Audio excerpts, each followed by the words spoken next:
You're listening to Ernestly Speaking, the only weekly podcast that covers friends, foes, and anything that goes. And now, for your badass host, Ernest Owens.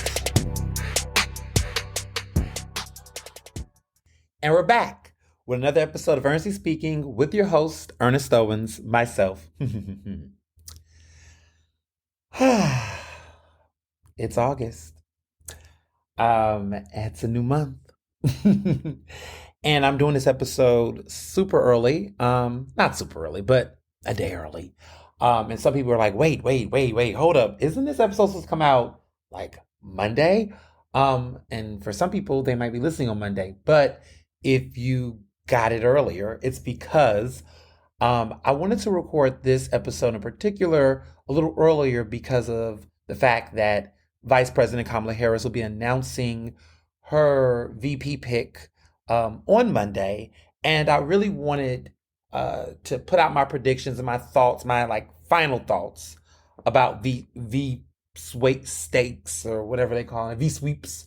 I wanted to get that out the way before that announcement because I just feel like the way that my listeners listen to my show, a lot of people will listen much later and, the decision will have been made and some things, I want to be able to unpack later in the week or, in the following week or whatever. So I was like, it's a Sunday. It's a little bit earlier. Some folks will listen. Some people might listen to some of it, now, and then maybe listen to some of it later in the night, whatever the case is. I just wanted to get it out. So folks who want to listen and who are like that core group of listeners won't feel like it is played out because there's a lot of decisions and things that are happening very, very fast and you just never know nowadays. So I wanted to take some time to do this episode a little bit earlier. And also I had some time this weekend. I don't even have to tell you all that the past several days have been a lot. There's been so many, just all of the feelings, and good things. Let me be clear, very good things. But it's just been interesting to see how the world turns. And I have been keeping an eye out on everything, just on so many different levels. Let me just start off by saying that, and it's just random, but I just want to say it, but it's not random because I've been noticing this. People, I am fortunate that since this pandemic started 4 years ago, I have not had COVID. And I'm knocking on a wooden table. But there are people I know who are getting it again. Like folks are popping up with COVID again. And I'm just like, oh damn. So whatever you got to do, get a test, stay away from massive crowds. I'll tell you right now, I am not going to the Tuesday rally because I have vacation. I'm going on vacation. I'm going to Martha's Vineyard on Wednesday. And so anytime that I'm going on vacation, and let me be very clear, even when I go to the vineyard, I like to be outdoors, spacious in the beach. I'm not doing parties and all that. I'm not doing all that. But I want to just mention this though. Anytime I go on vacation or about to go on a trip or take a flight, whatever, I get away from massive, huge, packed crowd events. We using, I've always used hand sanitizer, but I really stay away from a lot of that because folks are showing up with COVID again. It's crazy, but people, it's a lot going on. Just, mask up when you go on these planes, take your distance, take your vitamins, back up, just be vigilant. And also, if you are not feeling well, back the fuck up. Do not go to work. Do not go out if you can avoid it. I mean, seriously, I think that's part of it is that people are getting it because they're trying to define science. If somebody around you have it, or you've been around someone who did, let's go back to the protocols of I was exposed to somebody and 9 times out of 10 I need to do it because I knew someone who was going to go to an event and they were feeling fine, and was around people who had COVID. And then next, they took a test and womp, womp, womp, they were positive. So just be mindful of your surroundings and take that space. And if you're feeling weird or whatever, don't sleep on it. Like, I mean, go to sleep, but like, don't underestimate that it's COVID unless you get a test. And then you get a test and it says you're not, do what you got to do. But, I have been very, vigilant in this process of avoiding it and just knowing the flow, reading the room, all of that. And so I'm back on my, I've been fortunate and blessed not to get it, don't want to get it. I know different people have had it and different symptoms, but you just never know. Everybody's body is different. Everybody's immune system, but ecosystem too. People's immune systems are different. You just never know. And so I just, don't want to be sick, period. Whether it's COVID, whether it's a fever, it's just, and we're in the summer about to get ready for fall, flu shots, okay? Because flu season is real. Get those flu shots. Get those flu shots because it's no joke. So, yeah, I just wanted to just put that public service announcement out because I have definitely noticed that it's been in the air. But back to the things. It has been just a very interesting couple of days, like just seeing a lot of stuff implode. So I gave you all a special edition episode earlier in the previous week about NABJ, what's been going on with the Trump visit. There's been just more backlash, more revelations, which I knew was going to come. Nothing too much, but too much. Let me clarify that. There's been some big ones, right? So one thing that came out that was confirmed was that the delay in Trump speaking at the convention was due to the fact that he did not want to be live fact checked. And the live fact check portion for people who were present was not visible for them. There was a fact checking online, but folks who were not at the convention physically or even watching it on the screen could even see the fact checking. If you was watching, if you was watching from YouTube or some other outlet, there was no live fact checking for those people to see. There was something on a website, but it just went out the window. Other people have complained about situations with their panels. There were panels there was one individual who went on Twitter and said, a famous journalist who said that they had a panel. There was a panel that listed them and others claiming that they were going to be scheduled in a room and it was canceled, but they were actually never confirmed as panelists, that their panel was actually approved. And therefore they weren't there in Chicago because they didn't think the panel that they had submitted got approved. So it's been a lot of just consistent drama. Rachel Scott from ABC News, who was the Black journalist who's been getting a lot of credit and a lot of praise for her role in being one of the moderators with Trump, who asked Trump tough questions. It has come out that she's received death threats, a lot of threats, a lot of, Trumpers saying ridiculous things to her, very harmful things. And, it was also, first of all of this could have been prevented. And the fact that NABJ continues not to want to hold itself accountable for the mess that they've made just speaks volumes. There was a business meeting that did take place and people asked questions, and it came about the fact that they said in retrospect they would have probably done a mixed gender group, like the fact that it was only women who were moderators and they did not mix up the gender. They said it was a blind spot that they did not include or consider the Black press in this ordeal. There was a lot of, reconsiderations that they had noted apparently in their business meeting. And there's just been a lot. But overall, from what I have gathered, a lot of people are not feeling the NABJ convention. And also a lot of notable journalists are not really feeling NABJ, period. There's been a lot of stuff. And they continue to just be evil. The president, Ken Lemon, at their Salute to Excellence Awards,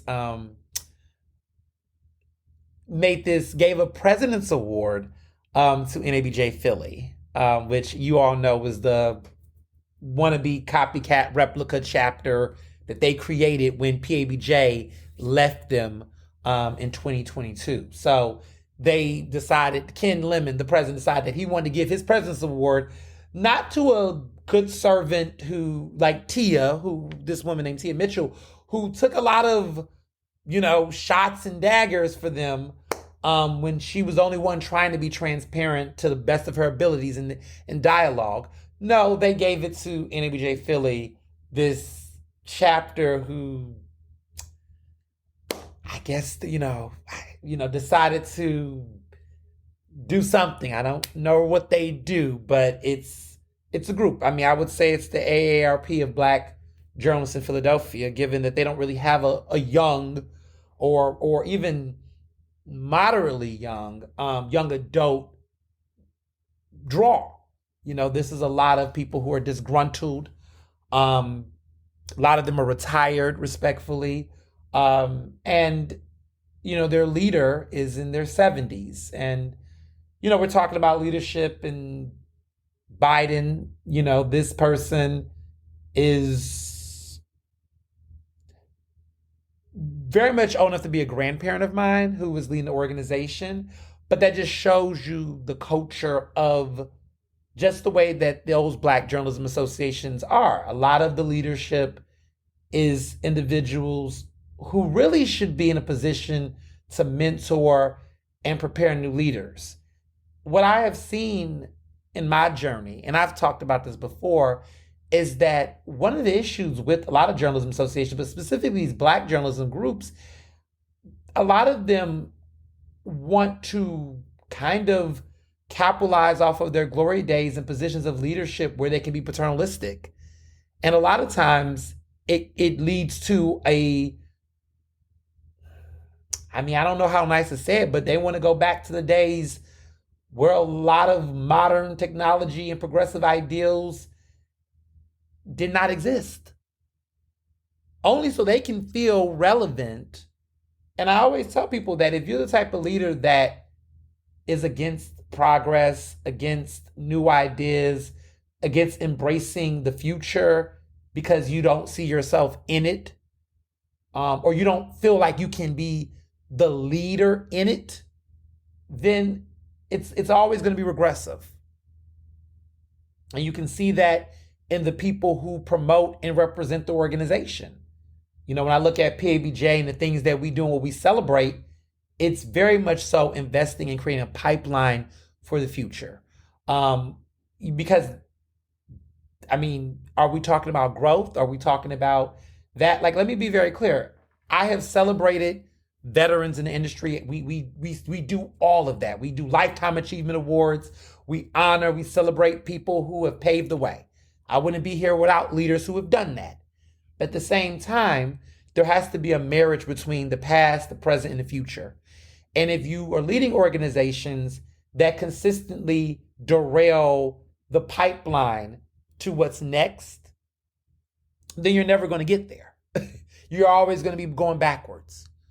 And as an alpha, we don't go backwards. So it's a lot of interesting things to watch that it never baffles me anymore to see how asinine, how audacious folks will be in bullshit. It's just like, I guess you, and I'm going to talk a little bit more about this later in the episode about some things, Ask Ernest. You all have a really great question. I'm going to talk about it, but it kind of goes into this. And it's something that I've seen specifically with older people. When I mean older people in this regard, people over the age of 40. And here's the thing. I don't know why people get so offended when people say people are older. Like, do you want to die young? It is what it is. I don't know why people get offended. Like, oh, you're talking about old people. Ooh, I feel that. Like, what are you talking about? Like, it is what it is. It is what it is. And, what I will say, though, while it was hard to see Biden resign, right? Well, not resign, but drop out of the race for re-election, because he didn't resign from the presidency, but he resigned from being a presidential candidate, right? It was interesting to see that conversation because I was looking and hearing different people say things like, oh, Biden's too old. He's too old to lead. He needs to step down. And I'm thinking to myself, are you all having these conversations in your own organizations? Are you looking at people who have been in positions of power for half a century, 30, 40, 20 plus years that won't make way, right? And I can respect that about Biden, is that even when Biden gave his speech to the nation, talking about, a new generation to create new leaders, I can respect that he did something that I have seen a lot of people his age and around his age not do. And that is interesting to me, that the hubris, the arrogance, the ego to see certain leaders in that age. Let me tell you something right now. When I get past 60 years old, I mean, maybe even younger than that, but when I get around between ages of 55 and 60, I'm going to get to a point where I'm going to be ready. If not soon, I might get super rich. I might say bye. And then, whatever. But I don't want to be the leader and the boss for everything at a certain age. That doesn't mean I'm going to go away and disappear. What I'm saying is I don't want to still be the leading voice doing whatever I'm doing at that age. I would like to be in a position where I can guide new people and be a sponsor and be someone that to really drop knowledge. Like when you get to a certain level in any part of your career, you should be invested in bringing new people in. And you don't got to wait to be 50, because I'm not waiting to be 50. But like different aspects of my life and my career, I am consistently going back to places where people are trying to get in the room and support and build them. Because if you're not doing that, then you're not really invested in the work. You're more invested in yourself. And so when I look at certain people get on this social media and say the things they say the way they say them, because I see everything, I'm just like, so you're beefing with a 32-year-old. Let's be clear, I'm not beefing with grandpapa and grandmama. I've already made it clear many times. I'm not beefing with anybody or nothing my grandparent. I'm just not doing it. I barely want to be beefing with anyone on this to be my mother or my father, to be honest. Like, I don't want to be with people my parents. But because I'm in an industry where I'm super successful at the age that I am, that's nearly inevitable. But what I'm not doing is I'm not beefing with grandpapa and grandmama. I'm not doing it. And there's people that want to prove something. But I'm like, why would you even want smoke or even want to come for somebody that's old enough to be your grandchild? Like, I'm not saying this to be shady. I'm just really being for real. Like, it's interesting to me that they won't pick on anyone their own size. Respectfully, right? But they got the smoke for young folks. And that's the nastiness about paternalism and the ugliness of ageism, right? Is that you wanna pick on young people coming into the industry, and you want to sun them and school them or attempt to do that or attempt to humble them or squash their joy. But you don't have that energy. Because I'm going to go there for 5 seconds. Because I'm going to say some things and I'm going to mean it when I say it, because I need to say this. There are a lot of this old guard, inquirer, black journalists who are current employees, and some of them have retired, that will spend energy having shit to say about me, my multi-generational leadership team, but do not have that same energy, smoke, and demands of accountability for the white managers and leaders that have given them the very hell that my organization has sought to combat. And so it's the anti-blackness for me. It's the veiled homophobia for me, because let's be clear. Let's be clear.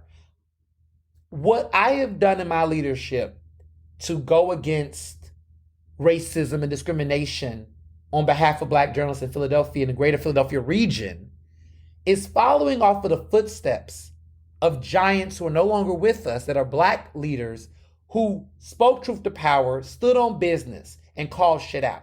And I'm not the first to do it, and I'm never going to claim that. But the way that some of these older individuals are, they will act as though I'm just some radical, kick-ass person. And I am a radical, kick-ass person, but I was not the only one. There was Jerry Mondesire. There was Reginald Bryant. There was Mary Mason. There was so many others. Asa Moore. There was so many others who did it.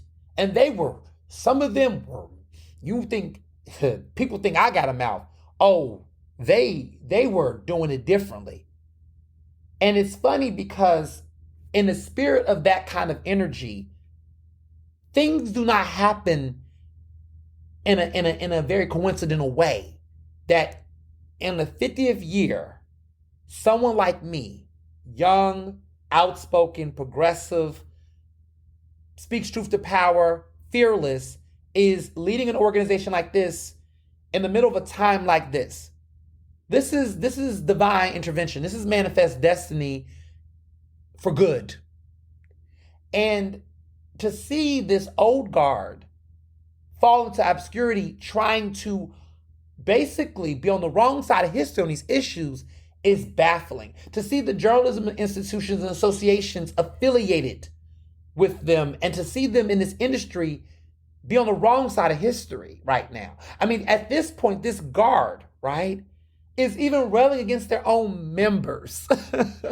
Like, they're like, we need to be objective and have Trump in the room. And everyone's like, the younger folks, let's be clear, the younger modern journalists are like, what? And so there's a revolution that is now finally happening. I wanted to see this revolution a year ago, but look, it's here. And there's a moment right now where folks are fucking fed up. And the new wave, I'm talking my Gen Zers, my millennials, my Gen Xers that are on the younger spectrum, the cusp, we're like, this ain't it. And I hope that this moment in time inspires other people to begin to speak out and push back, because these people are complicit.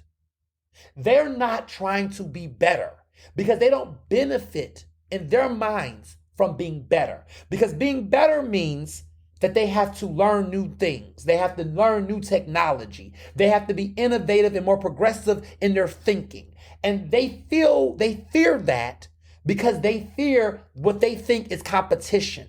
They see younger people as competition. They don't see us as their allies and working together to build a better tomorrow. They see us as an antithesis to what they are currently. This sounds very familiar, don't it? Doesn't it sound like the conservative movement that wants to take us back? Well, guess what? Young folks and those who support young people, because let's be clear, there are some that are boomers and Gen Xers that do support us. Let me be clear. I am not here off of millennials and Gen Zers alone. Because number one, a lot of people in my demographic don't got the money or the wisdom to really just self-sustain. I wish we could, but we're not there yet. But we got Gen Xers and we got some boomers that are like, look, I'm not trying to do this no more. We did this in the 60s, 70s, and 80s. It's y'all turn. They want us to do this. And they're giving us their money. They're giving us their time. They're giving us access and resources. They're opening doors to bring us into this. And those people should be commended. So I want to be very clear. I know who's out here really supporting that cause. But we got to acknowledge, though, that there is a large swath of old guard, whether they're in Philadelphia, New York, Chicago, wherever in USA, they are aggressively resisting this change. It's not like they're just kind of like in the flow, in the air. They are literally invested in trying to stop progressive movements. And I'm talking about in a journalistic sense, not political. I'm just saying what we're trying to do in this industry, they are the ones alongside their white racist counterparts doing it. I will never tell you all that the movement, because I'm going to talk my shit. I am free as fuck. I'm going to lay it all out because now everybody want to talk. So let's talk.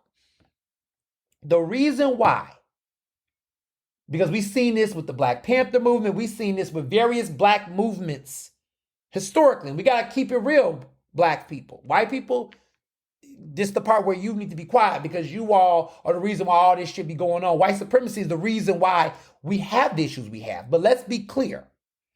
If you look at modern movements of change, a lot of the reasons why those movements got stalled or delayed or deferred was because there were people in our own community that was actively working against the progress. You think about various movements. You look at Black Lives Matter. The grifting that took place in that movement is what stalled a lot of the progress because there were people that exploited the resources, the money to do it. Corruption was key there. You look at what happened with the Black Panthers movement. There was infiltrators and people that was within the space that turned on folks. You look at the assassination of Malcolm X, right? Who killed him, right? You get into what was shaping a lot of these demises of revolutions. It was people within our own spaces that drank the Kool-Aid. So I'm going to say this because I can now say it. Part of the reason why the Philadelphia Inquirer was not as accountable to black journalists and the communities that they serve in Philadelphia was because an old guard of black journalists decided to turn on their own community and align themselves with that leadership team in a way to try to keep their jobs because they were scared to get laid off. Because there has been consistent cuts at the Inquirer, right? We see it. These older black journalists, because they've been around for a long time, if you pay attention to layoffs oftentimes with buyouts, they try to give these individuals buyouts. They don't want to leave. They don't want to take the buyouts. They don't want to go. Some of them have taken the buyouts, let's be clear. But there are some that don't want to leave because this is their life. They're careerists. This is careerism for them. They're obsessed with the relevance. If they stopped working at those places, they would not be relevant in their minds. And so they need to be affiliated with something because they have spent decades of their career being elitists, being snobs, and raising their nose at people about what they thought a real journalist was because they was at the master's workshop. Cool. Congratulations. You work there. You think you're better than everybody because you work at that publication, right? And I'm speaking specifically about the Inquirer folks because there has been a long history. I know my history of issues with that publication, the people that work there, when it comes to relationships with black journalists at other institutions and publications. Okay? So there's always been this hubris of like, I work at the Philadelphia Inquirer. I'm a journalist. And there was this idea that if you wasn't there or you wasn't at TV at the major stations, who gives a fuck what you do? They didn't really care about the black press. They really didn't celebrate them. They didn't consider them their equals or their peers. They looked at it on a totem pole of like hierarchy. They had a hierarchy of it. They was like, this is Harvard, in their mind, and everything else is irrelevant. That was the culture. The problem is that while they worked there, they had fucked up working conditions. They experienced a lot of microaggression, unfair pay, unequal pay to their white counterparts, all types of forms of racism and discrimination they experience and still experience. But they could not feel like they could speak out. Some of them did, and some of them paid a price. But some of them have sat back and just kind of took whatever breadcrumbs they could get because to leave would feel like, well, where would I go? And what about my reputation? right? So they chose this prestige over their self-decency and self-respect. They knew that the conditions were not great, but they felt like they had to be there for representation's sake. And they felt like if they weren't there in that particular space, who would they be? Because their identity was connected to their career and their career. This sounds very familiar to you, don't it? Don't it sound like a lot of other places? Because I'm talking about something bigger here, but this is a microcosm of what happens to Black and brown people in these types of institutions. They wanted that. And I was like, how do I know? Because before they left, I was their president. Before this little group of people left, they were telling me what was going on. There are people that were there who hadn't gotten a raise in 10 fucking years. They weren't getting raises. They weren't getting promotions. Okay? They were, let's be clear. But then when PABJ started to really agitate and the activism and the advocacy began to take off, then those white leaders and those managers in those positions began to start saying, okay, we need to slow this down. So what they did was they pitted the old guard Black journalists against the younger Black journalists that were there. A lot of those younger Black journalists that y'all know, right? Some of y'all that know that was an Inquirer, you notice they're not there anymore. A lot of them just left. They like, look, I can't deal with this. They pitted them against each other. And at the end of the day, the old guard didn't want to leave. Because for the younger Black journalists, their mindset was, I don't got to put up with this shit. I can go somewhere better. And that's what happened. They went off to better places. But when you're at a certain age in the industry, and this is the industry in general. The industry is ageist as fuck. It gets harder to pivot. And so there's some complexities here. There's some nuance here. It gets harder to pivot. So it gets to get like, okay, well, I don't want to leave. If I leave, where will I go? Who will hire me? You know, these jobs out here, they're not going to give me the salary and the benefits because the industry is shrinking on that front, right? So they're not going to get what they got somewhere else. So they even though they know they deserve a raise, they got to take what they can get because they're scared about what other options are there or if they're ever going to get hired compared to someone fresh out of college who would do that work for half the pay. See, this is an economic issue. This is a labor issue. There's a lot of layers here. You know, that's what they won't tell you. So they go out here and they take the trinkets, they take the crumbs, they take the whatever the promise will be because that's what they want job security. So they will compromise their respect and the advocacy that's being done by Black Journalism Association. They will compromise that for this job security and don't realize that when you distance yourself from advocacy and from your people, you'd have now made yourself a target and now no one can save you. And it's only going to be a matter of time before that clock ticks because it's ticking, baby. Tick, tick, boom. And it's going to tick. And when it do, and when it implodes, a lot of these people are going to be sitting around scattered, lost, in despair.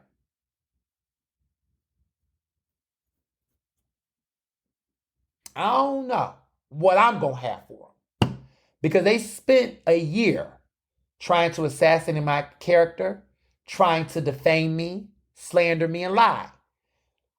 Any of them, I ain't got nothing to lie about. I can name names, and trust me, it would be worse. They have my name in their mouth all the time because they know that I'm in a position where, number one, it's bulletproof over here, but it won't be the same for them.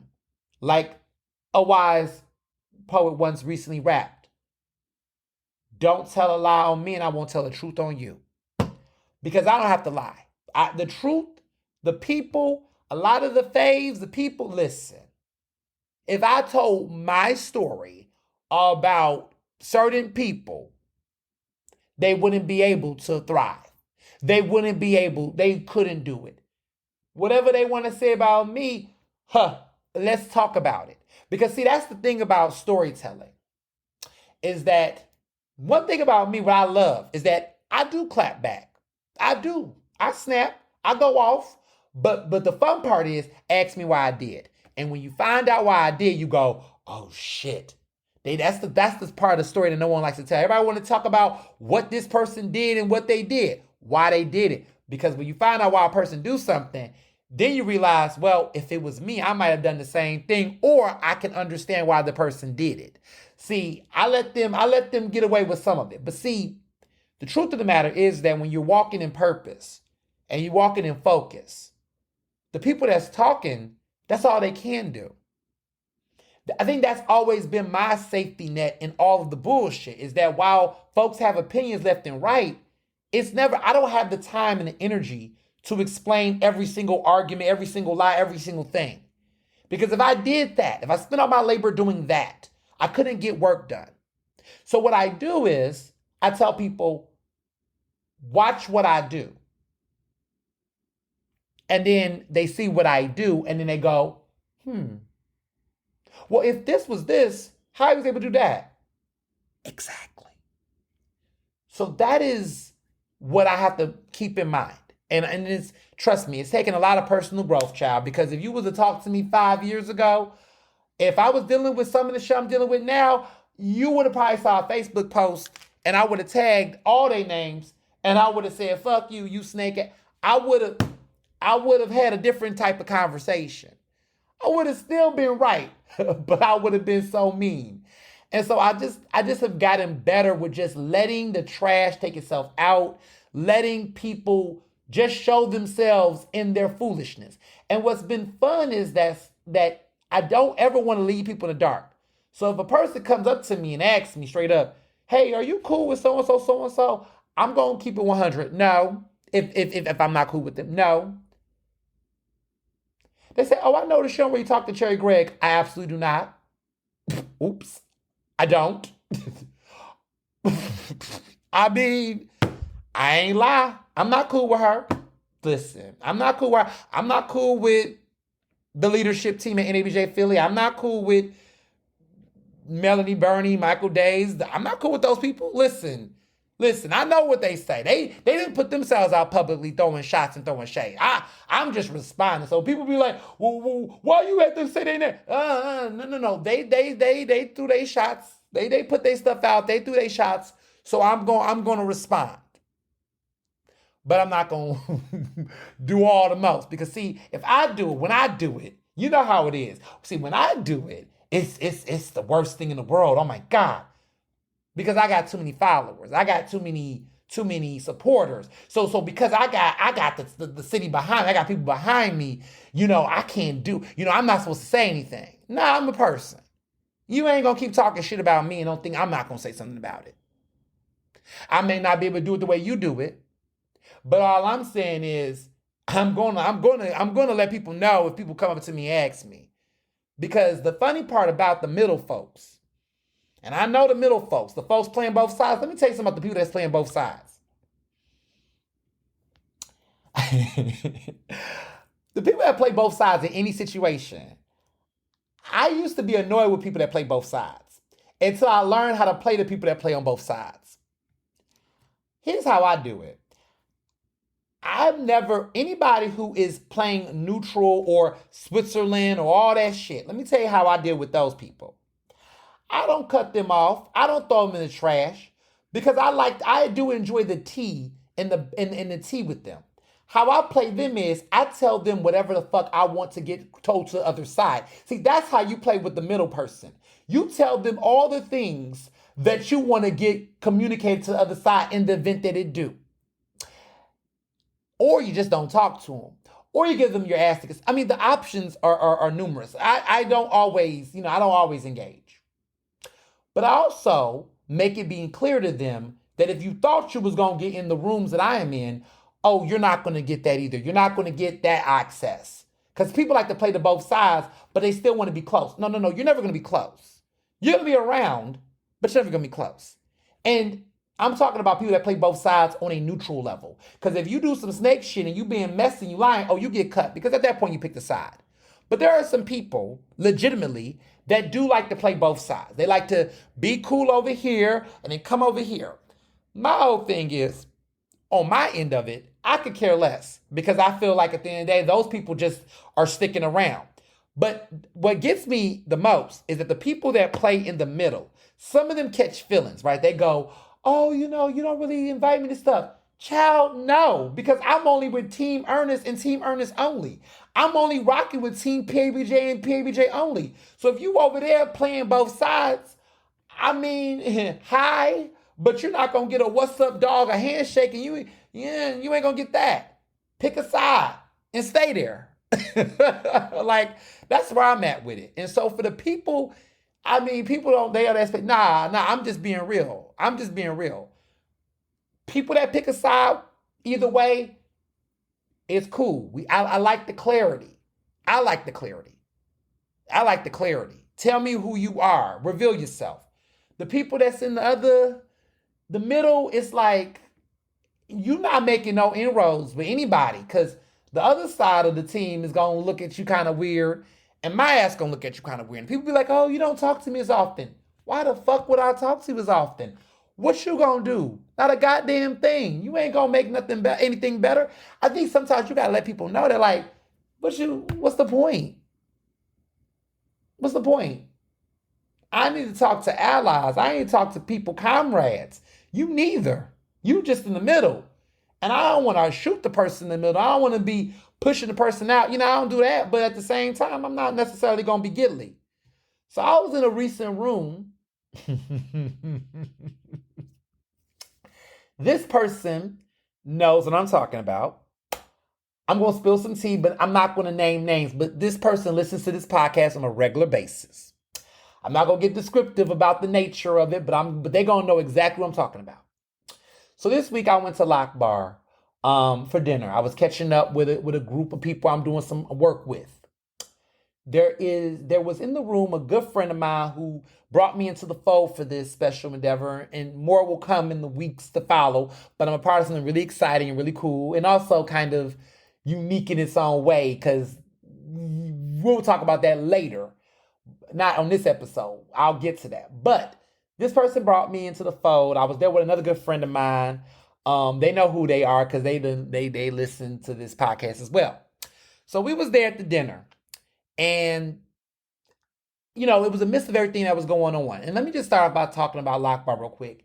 I don't know why I like Lock Bar. I do enjoy it. My favorite dish consistently has been good. If you don't know what to give, if you've never been to Lock Bar, here's what I highly recommend. I recommend the fried oysters. Those are good, okay? Them fried oysters are phenomenal. I also recommend the branzino. I like the branzino because it has this Israeli couscous that has mussels out of the shells in the couscous. So you get like a double seafood experience. You're getting these two delicious, strips of branzino that is very good, very marinated, very flavorful. And you're getting this delicious couscous, but you're also getting these very good seasoned, savory mussels that accompanies the dish. It is my favorite dish at Lock Bar. Every time I go, I always get the branzino. I highly recommend it. So I just want to give that shout out. Shout out to them. All right. So I'm there, and next to me is this longtime media maverick. That's how I would describe them. I'm not going to give their gender, but this person, because no one knows who this person is unless the only person that would know who I'm talking about is the person who's listening to this podcast, who's a good friend. And when you listen to this, buddy, text me and say, oh shit, and I will know you've heard it. But I don't want to be too vague because I want the people to listen. So this long time media maven, I wanted to give them the Lifetime Achievement Award last year. Because they've been on a recent campaign to really just be more visible in the they've been around, but they've been recently popping up at a lot of stuff, and I just think they want to remind people of who they are and what they do. I'm pretty good at being vague about this because I mean people are gonna take wild guesses. Don't take a wild guess. You're not gonna know. And if you was to know, you'd be so shocked that it's this person. Let me be very clear. It's not Patty Jackson. It's not Yuki. These are my people. It's not them. Let me just say that. It's not them. Let me get them out the way. But this person in particular. So they were going to get the award. And then 2 days before we announced them, because we were about to announce the honorees, they sent me an email telling me that because of the NABJ drama connected to me being banned, that they wanted to rescind their acceptance, their award. They wanted to rescind it. That was like shocking to me because I was like, number one, I've known this person. I felt like, well, can we talk? Can I at least explain to you what's going on? You just had an opinion on me. I thought we were better than that. But I don't beg. So I told them, understood. Now, being a leader that I am, you always have a backup plan. And fortunately, the person who did win that Lifetime Achievement Award, and this is at a PABJ event, that person, this was at the luncheon, the Media Professional Awards. This is not at the gala. Let me be very clear. But the person who ended up getting the Lifetime Achievement Award in the end, that person deserved it. I will say they're now being neutral, but I ain't gonna go there. But they won at a time where it meant something, and it was very good. They won their Lifetime Achievement Award. It was a very touching moment. It was good. They won. The awards went great. It was a success. But ever since that person received that award, they've been very I think they regret it. They won't admit that, I don't think, for their pride. But I think in retrospect, they're like, oh, wow, because they really was estimating things about what was going to be my future and how it was going to play out, that they ducked. And so it was very interesting to me that they did that. And so this person was at this event, this dinner that I was at recently, and I guess there was a conversation before I came in about all the NABJ situation, which quite frankly, I didn't give a fuck about talking about with them. And it was so nice because my friend in there, when I walked in, it was this mindset of there were some people at that table oh, I know, speaking of which, here they come, they about to give us a mouthful. No, I'm not going to I'm not giving a mouthful. Actually, I'm here for the conversation about what I'm there to talk about. Not here to run around and indulge in that with y'all. If you want to hear that, go listen to the podcast. So they were there, and I just was sitting there kind of it's interesting. I'm like, it's interesting all these opinions about NBJ, because this was the sword that you chose to land on a year ago when I was telling people what it was, and you decided to pick a position, you stay there. So it's nice to see you. How you doing? Cool. But we're going to keep it respectful. We're going to keep it cute, but please. I don't know if my energy was felt at that table in that moment. Now, my other friend who's much younger, they was picking up what I was putting down because they already knew some things. But that person, the other person that's listening, they gonna know. I don't think they knew, because I try to tell people all the time. There are a lot of people in this city, in Philly, and even outside of Philly, in this industry, that have tried to fuck me over, that have turned their backs on me, that played games with me, that now sing my praises, kiss my ass, do all the things because I'm in a different position in my life. I don't forget. I might sometimes forgive. I do try to forgive, but I don't forget. And some people will be shocked when they find out some of the folks that have done that to me. And they'll be like, wow. And I'm like, yeah, but I protect people because I do try to believe in about 75%. I won't say 25, but there's a part of me that says to myself, if I was to tell every story about every single person that did me wrong in the way in which they did, because people were nasty, because people did not expect me to be where I'm at today, which was a miscalculation. But a lot of them thought, see, let me say about meanness in folks, right? There are people that will be nasty and mean as hell and be dirty and be very mean to you and be all the things to you because they think that doing those things, that you're a nobody. So, it ain't going to ever come back. It ain't going to ever be in the same situation. They can do that to you. People choose who to fuck with. And I always tell people, don't ever be mean or nasty to what you think is the underdog. Because when the underdog becomes the top dog going to remember how you did them when they was an underdog.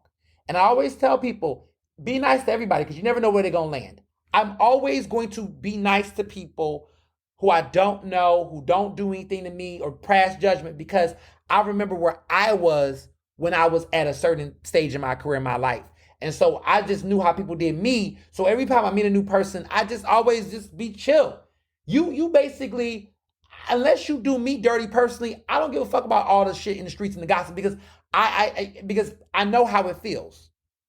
And so it's interesting to see folks in different ways. Do I rub it in their face? No. But I don't play stupid. And I don't get sudden amnesia either, because that matters. I had to sip on that. But I say all this to say that the tables are turning. And people are waking up. And I'm thinking about James Baldwin, who would have been 100 years old if he was still living. And I think my favorite quote from him, or maybe the quote that's just really resonating with me right now in my life, is this quote: "I can't believe what you say because I see what you do." And it's such a simple sentence, but it is literally a whole chapter.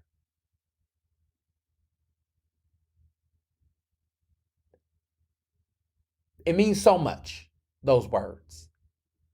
Because what it tells you in so many ways is that doing and the action is always going to speak louder than the words and what people say. That when people tell you something, it doesn't matter if what they're showing you is something different. And so I tell people, make your words and what you say align with what you do and how you act. They have to align. Because a lot of people that's saying one thing but doing another. In this industry, there's a lot of people who get up on podiums and stages and say the most profound words and all the things.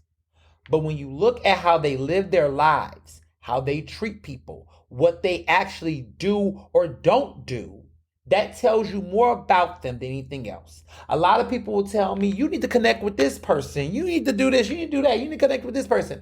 And I will be like, I hear what they're saying, but I'm looking at what they're doing. And I don't need that. And so I'm about looking at the actions more than the words. Because at the end of the day, actions create impact, whether it's good or bad. Words can land, words can fall, words can do whatever. You know, words do have power, let's be clear. But it just can't be about what people promise. You know, when I look at what the Inquirer says, they say they are an anti-racist institution. I can't believe what you say because I see what the fuck you do. I see what you do. You've created a Willie Lynch letter, which, let's be clear, it's not real, but you created a Willie Lynch letter in Philadelphia's black journalism community. You literally pitted a group of seasoned, veteran, old guard journalists against a group of progressive emerging journalists in the means of holding their jobs and scaring. Because let me be clear, I truly believe that if job security was not threatened and that people was not scared to lose their jobs or get laid off or get isolated, the drama we're having right now, it wouldn't exist. It wouldn't. But, you know, I know what I represent. And when you know what you represent, you understand the power in that. I am the future. I represent the future of this industry. The future of this industry is going to be more people doing freelance and entrepreneurial journalism than doing this mainstream full-time shit. The future is going to be black. The future is going to be diverse. The future is going to be more queerness. The future is going to be more innovative. The future is going to be more outspoken. The future is going to be more bold. And the future is going to be more, and more. That's what I represent. And that's what they don't. And so you can see, I'm going to say this because this is going to be the moment. My biggest critics reflect the past.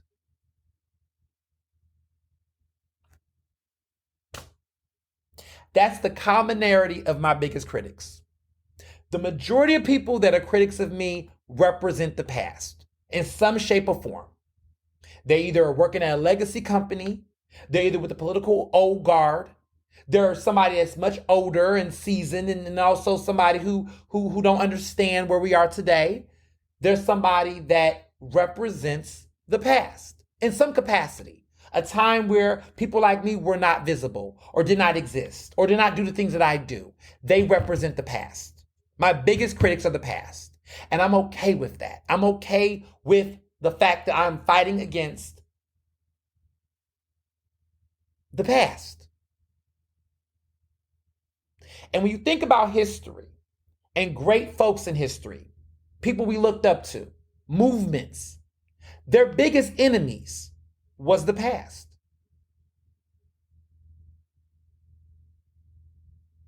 I mean, think about it. The adversarials. When you think about the feminists that were trying to push equal rights, Phyllis Schlafly was the past.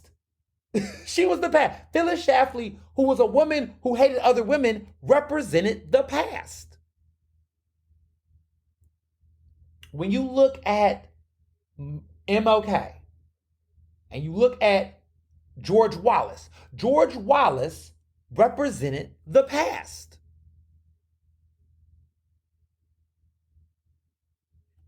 Every time when you look at Beyonce and the music that Beyonce is making to get that should be album of the year, the people who go against supporting what she's trying to do in this genre is a old guard in the Music Academy, the past.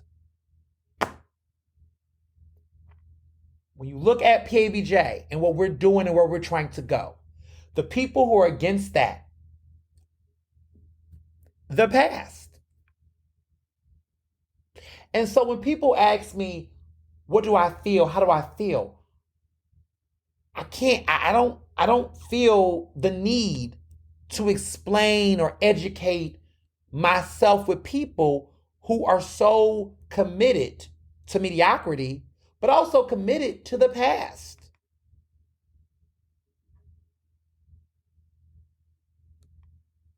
I get it. The future is scary for some of y'all. Y'all are scared to have to grow because you're so used to being the hottest thing back then. And people are scared to age, to mature, to evolve. Change is scary for some people.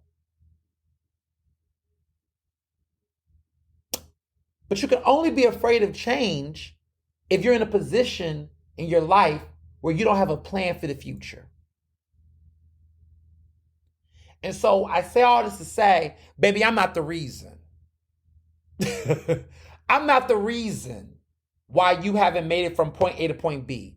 I'm not the reason why you didn't get your promotion. I'm not the reason why you haven't excelled as much as you would like. I'm not the reason why that person didn't put you on. I'm not the reason.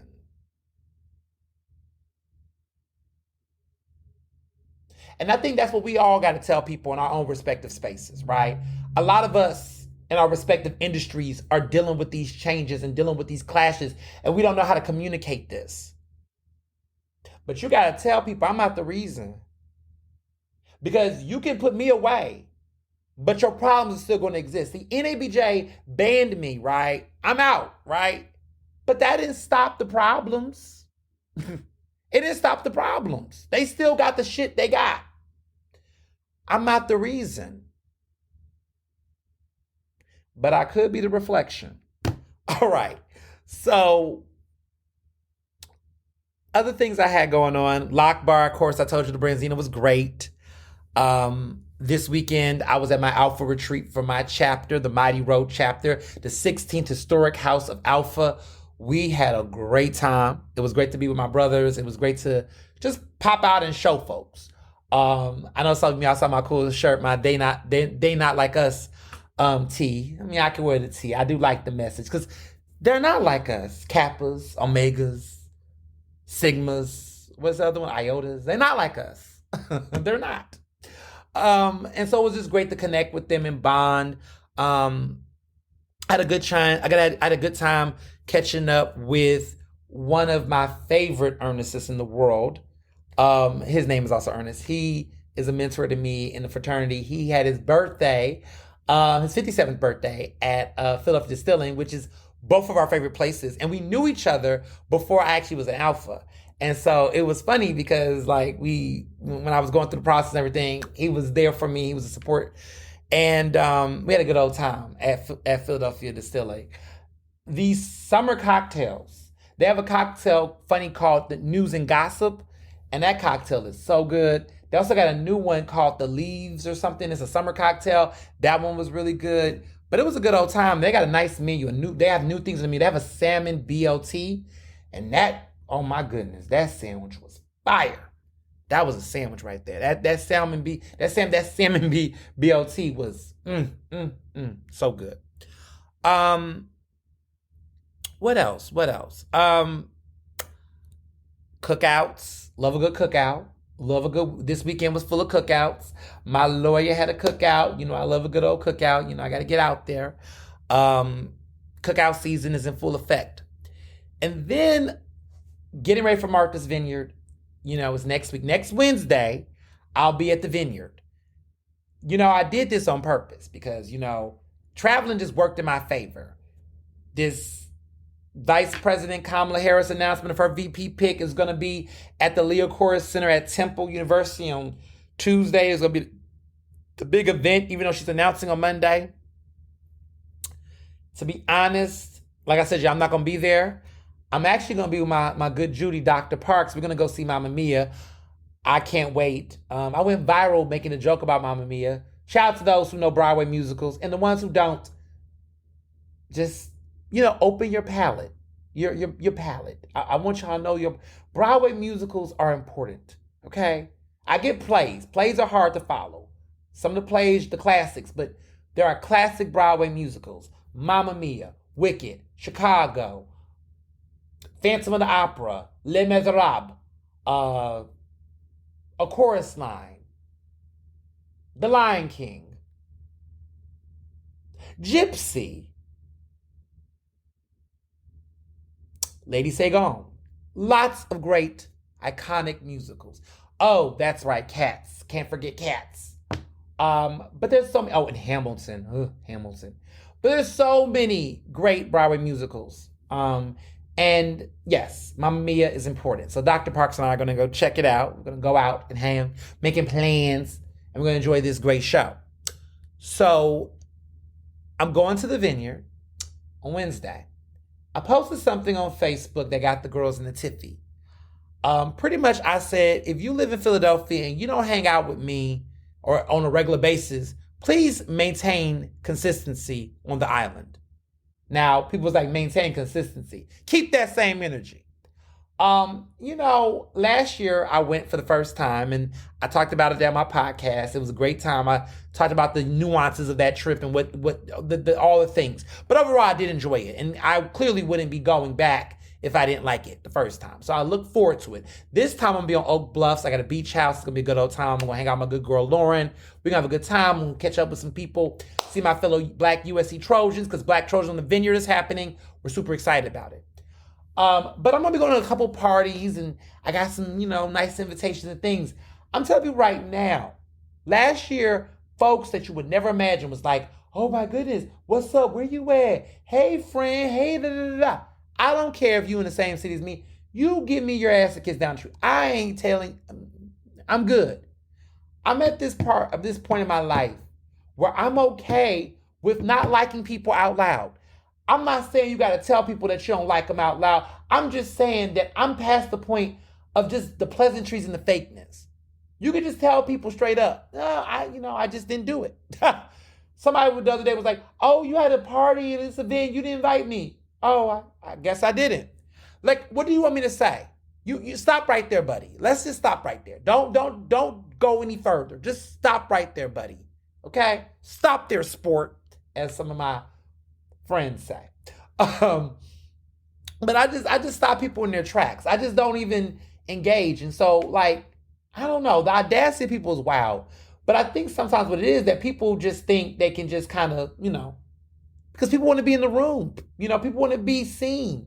And so they'll try to guilt trip or whine, and they don't. And it's a good tactic. I'll give it to you, because there are a lot of people that are pushovers. I'm just not a pushover. So there'll be people like, you didn't invite me to this, or I would have came and you didn't tell me. It's like, it is what it is.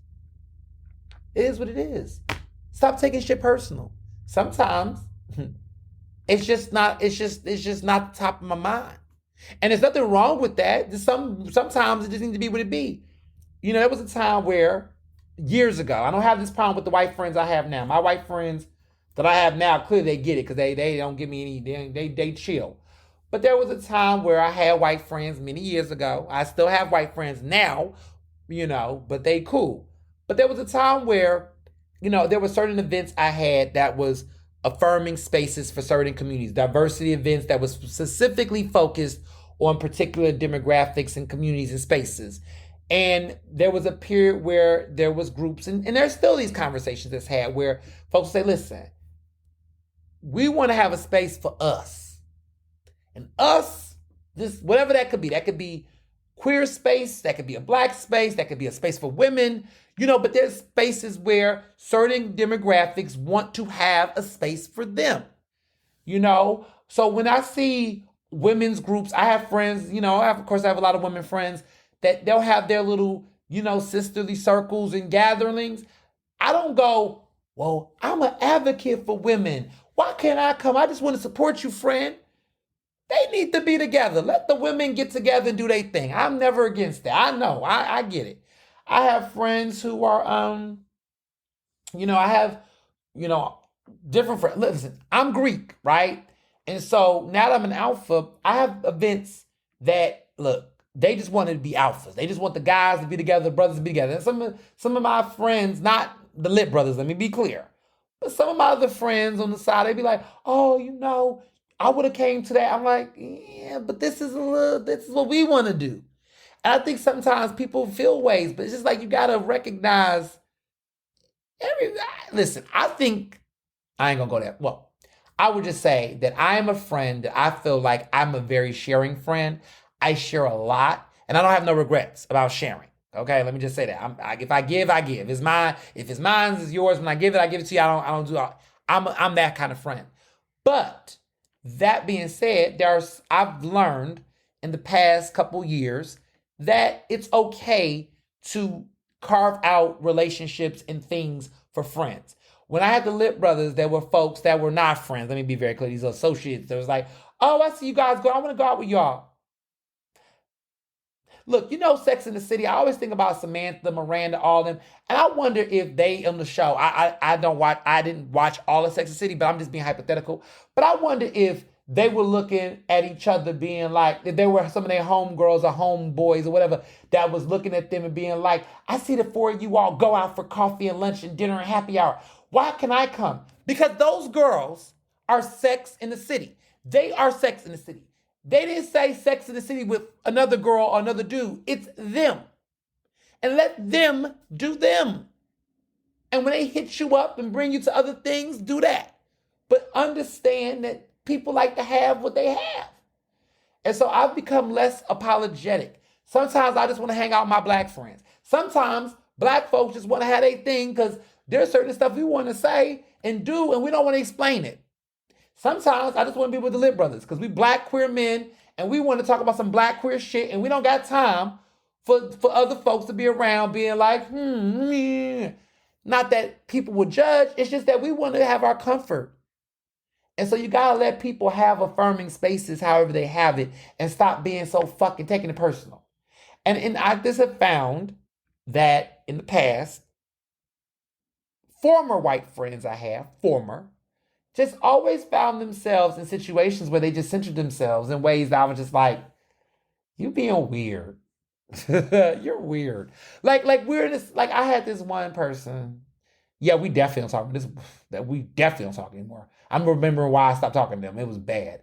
But this one person, I had an event with PABJ actually, and it was like a more of a hangout thing. It wasn't a gala or anything.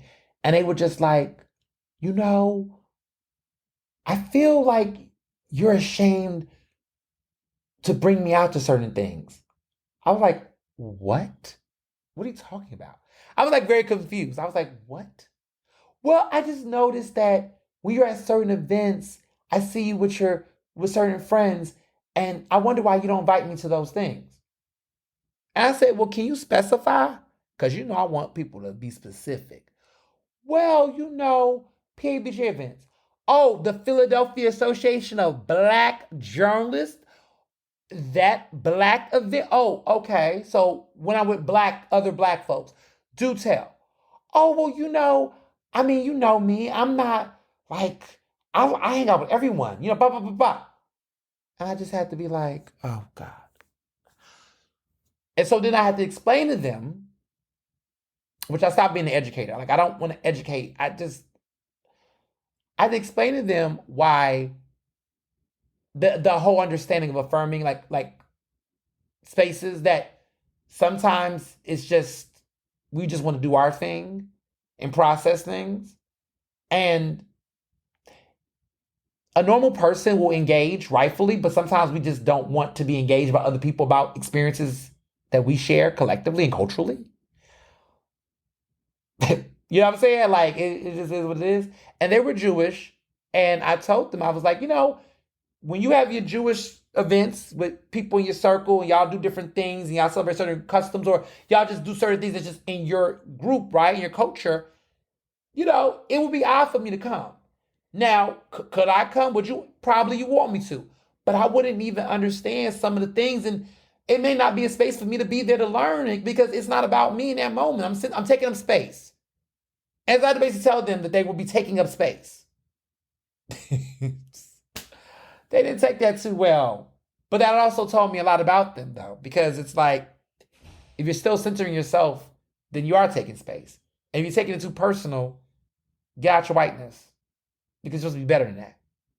So, and that happens with queer people. Like, I feel like a lot of times, straight folks be just feeling like they need to be all up in game.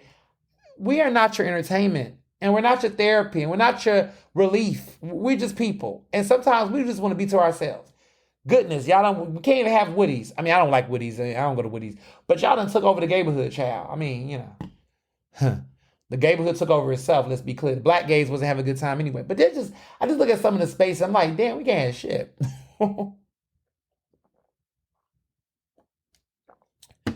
So, I say all to say, I'm going to go to the vineyard. I'm going to maintain consistency. I'm going to live my best life. Now, let's get into the shit show. I'm sorry. V-sweeps. So, Monday, Vice President Kamala Harris is going to announce her pick for VP. At this point, I feel like this is Josh Shapiro's to lose. Now, what does that mean? That means that I think he is the front runner. I think the level of energy and attention he's getting, I feel like there is a rationale that makes sense for why he should get it. But there's also a lot of reasons why people think he shouldn't get it. But the fact that there's so much attention on him specifically lets me know that there is a sense in Washington and across the country, but specifically that is where it's going. People have said, and I'm now that we know the announcement is going to be in Philadelphia, I'm saying that This is Josh Shapiro's to lose. Because I think that he could get it. But this is also a situation where he could lose it. And I think there's certain factors that is shaping his lose. Like if I was to be a betting man, if he does not get the nomination, I think it was not because he was not seriously a contender. It would be because of the fact that there was a lot of things that he fucked up on or his team did that caused him to not get it. Because the way that the media and the stories and the consistent press about him has intensively grown. Like, I haven't seen too much about Mark Kelly. I just have not seen too much about Mark Kelly. I've not seen much about Bashir. Somebody could argue, oh, because they ain't did much.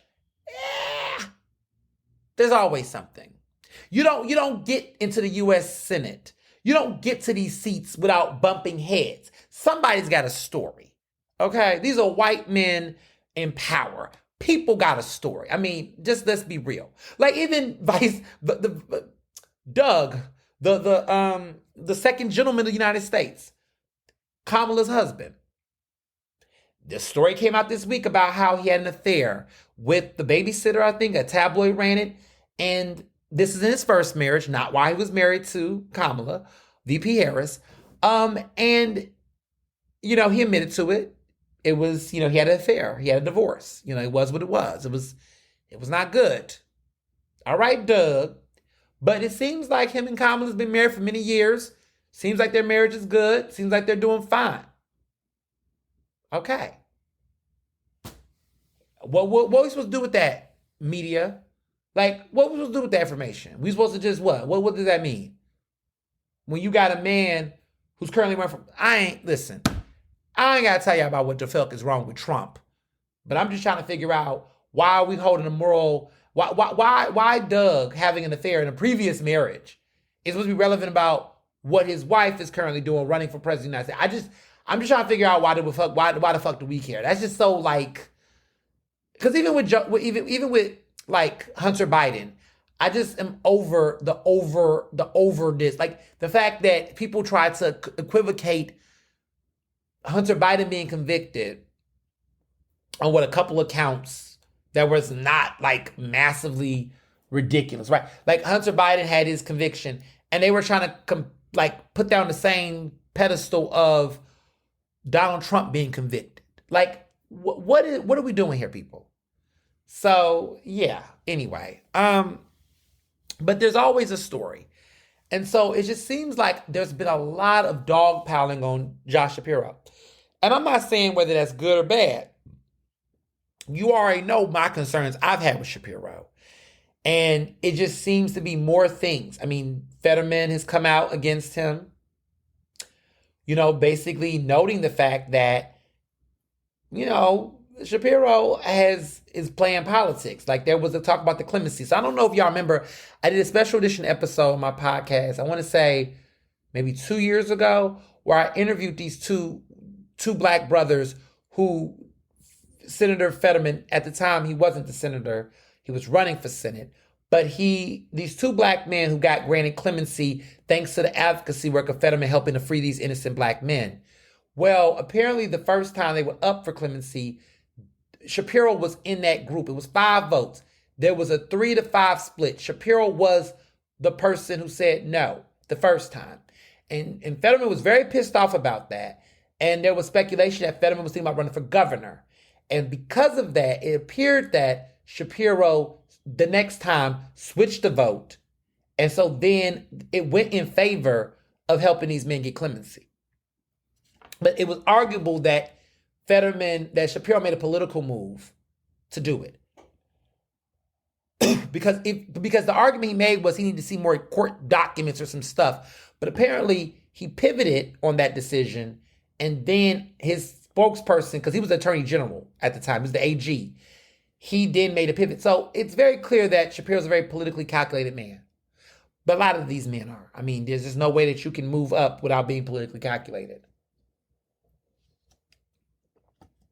Everybody's got opinions. Apparently, Biden likes Shapiro. He does like Shapiro, apparently. But he also likes Tim Walz.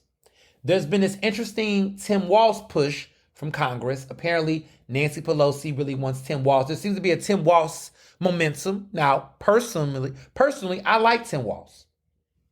So I can see that. You also got labor unions nationally, like UAW, who is the automobile industry. I think they're the automobile union group. It's the United Automobile Workers. They came out and basically talked about Brashear and Walz, but they did not speak in favor of Mark Kelly and Shapiro. And so that was interesting. They don't want Shapiro. So that was interesting. But that's like one union, national union. They're a big deal, but that's one group, right? So there's all these interesting angles. And there's been so much press. I mean, there was a story that came out about something problematic that Shapiro said about the Palestinians like 30 years ago when he was 20. And he says that those are not his views today. I mean, people evolve, y'all. I mean, fun fact, Cory Booker in his college newspaper, I think when he was at Yale, was it Yale? No, that was law school. Maybe when he was in law school, but back in his college years, Cory Booker wrote something very homophobic. And so, you know, he wrote something very homophobic, a stance he took that was very homophobic. Cory Booker has evolved as a person, clearly. And he does not espouse those views. So people can evolve. But an interesting hypocrisy about Shapiro is that he really wanted to rain hard on these pro-Palestinian protesters on college campuses and really wanted to give them tough penalties and a lot of critique and a lot of issues. And I'm like, well, you don't want to give grace to these young people at a time in their lives, but you want grace for your situation that you did when you was in your 20s. Okay, interesting. I mean, the hypocrisy is real. So there's a lot of attention. But there's also been a massive push in Philadelphia specifically. And, you know, you just don't know. I mean, how I feel is that in my perfect world scenario, I would like to see, you know, Vice President Harris come to Philadelphia. And, well, let me back up before I say that part. Let me back up a little bit. Because I want to explain why I think this is Josh's to lose. Everything is setting up looking like Josh should be her pick. Like, fuck all your feelings and all the baggage and all that. Let's talk about the ground game. Kamala is very much so invested in seeing herself get enough electoral votes. She's got to figure out who's going to take her there. That's one. Two, Pennsylvania is still in this very, like, it's debatable, right? What's going to happen with Philadelphia? Pennsylvania, I'm sorry. Philadelphia, we know she's going to get. But Pennsylvania is still overall up in the air. And so, in many ways, the thought is if she gets Shapiro, she's going to lock in Pennsylvania, and she needs Pennsylvania. If she doesn't get Pennsylvania, then it's going to be hard to do the math for her. So she's got to get Pennsylvania. And so she's doing that, right?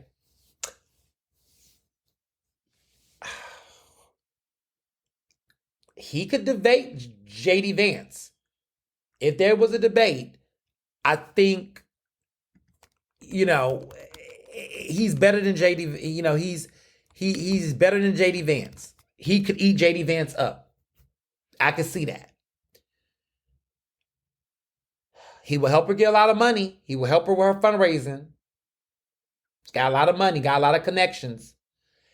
And Pennsylvania and Philadelphia, specifically Philly, but also Pennsylvania, will show up and show out all across the greater Delaware Valley region to hype up support for her just across the board. So I can see that. What I also add is that the amount of money and hype that Philadelphia and just the Democratic Pennsylvania Pennsylvania Dems in general has put behind trying to get Shapiro this. There's been a video that has caused a lot of controversy. So Mayor Cheryl Parker of Philly, she made a video, or had her PAC, her, People for Parker, I believe it is. They made a video that came out on Friday that just presumptively just very much looks like the type of video that somebody would release or promote in the event that the person would get the nomination. What I mean by that is that this video, there were two videos. The first video that came out, see, that's the thing. If you go to the Twitter page, the first video has Mayor Parker, a couple of folks from different counties and areas around Pennsylvania and Philadelphia showing up and speaking up for Kamala. Everyone's loving the ad. It was great. This one in particular incorporates a rally supporting Kamala, but that rally also was hyper-focused on amplifying Josh Shapiro. And they had him there. They were speaking and saying they support him. And Cheryl Parker is in the video saying, we support Kamala Harris for president and Josh Shapiro for vice president. But the way it's done and is written, it's formatted in such a way that it's very presumptuous. It's very presumptuous. And the way it reads, people were like, hold up. Did the mayor just leak an announcement video? Like, it just looks like they've announced this as if it was a done deal. It just seemed very weird. The language, the way it's posted, it doesn't say we want VP, we hoping for Josh. It's said like as if it's a done deal. And so this video comes out, everybody on the internet's going crazy, and people try to figure out, was it a leak? Was it whatever? Now, I had sources, and I went viral, and people want to have their feelings and argue with me about it, but I'm gonna tell y'all a lot more on this episode, because sometimes what annoys me about Twitter is that people always say Twitter's not a real place. Twitter is a real place, but it is a microcosm. It is not a reflection of national politics whatsoever. It is literally the biggest, most passionate, loud mouths in the country are on Twitter, all shouting and making points and arguing, debating. It's the most passionate. And that passionate is probably like maybe 5% of the population, maybe 5%. But they're a very small demographic of folks that do not reflect the larger ideology and identity of voters in Pennsylvania. So let's just be very clear about that. I mean, Pennsylvania, but America, like just in general. So a source came to me and told me, a political source that's connected to the situation. I'm not going to, I'm never going to identify them. But what they said, I said, this makes sense. What they said, allegedly, was that this video was scheduled to go out on Monday following the vice president's announcement of her VP pick. Now, to be clear, when I say it was supposed to go out, was scheduled to go out, this was framed in the event that if, I said it's Josh Shapiro. I think it's going to be Josh. Like, that's my prediction. But people was losing their mind and flipping out. But, I just think it's him. And I'll get to that in a minute. But it makes sense that the way in which this video was done, how it was released, it's released on a random-ass Friday in the middle of the day. There's no pomp and circumstance. It's just a random rollout. It's just weird, right? When I look at that tweet, with that video, when I look at it with that context in mind, I can imagine that a post like that would be perfect to come out if Kamala announced Josh Shapiro. It would be perfect. Now, a source, again, another source, an anonymous source, who said they didn't want to be identified because they were scared, because they were not connected with the Parker campaign. My source was, though, oops, but I'm going to be quiet. They said that even though they're not affiliated, they said, with the campaign, they can't speak on behalf, but they want to be anonymous. Because I want to be very clear. The mayor, as of the time this podcast is recorded, has not given any clarity, have not given any information or details about anything. She just kept the video up and did her thing. And I'm going to tell you why I think that's the way it went down. They said this video was not an announcement video. It was simply an endorsement video. Okay. So let's use some common sense here. For starters, let me just say that video, the way it's made, that was cute. That was cute. Because it is cute because it's very strategic that the way it's done, in my opinion, it just looks like an announcement video. But the way it's framed, because it's already out, it can't be anything more but an endorsement video. So the framing is like, oh, we made an endorsement video. And it's like, but who the fuck would just make an endorsement video, spend money, resources, because that shit costs money. I'm curious how much money was spent on this, but that was money. You used money and got all these people and produced all this content to just simply endorse somebody for a VP pick. Y'all better save that for somebody else, okay? I get the video for Kamala that was made earlier, right? That video came out in late July 26th is when they made the first video. I get that. That makes sense. Philly, Pennsylvania for Kamala. Great. But you all turn around and make a separate video for Josh Shapiro? Who does that? No other can. I've not seen anybody else. Like, I haven't seen Kelly, Mark Kelly's team, Walls, anybody's political party creating this much fire, smoke, hype around this. I have not seen it anywhere else. And so to me, it just seems heavy-handed, right? And it just that's a lot of money and a lot of work to do. Now, here's the thing. I'm not saying, because the internet just chooses to be, we're going to talk about them in my Ask Ernest section, because I have so much to say about them.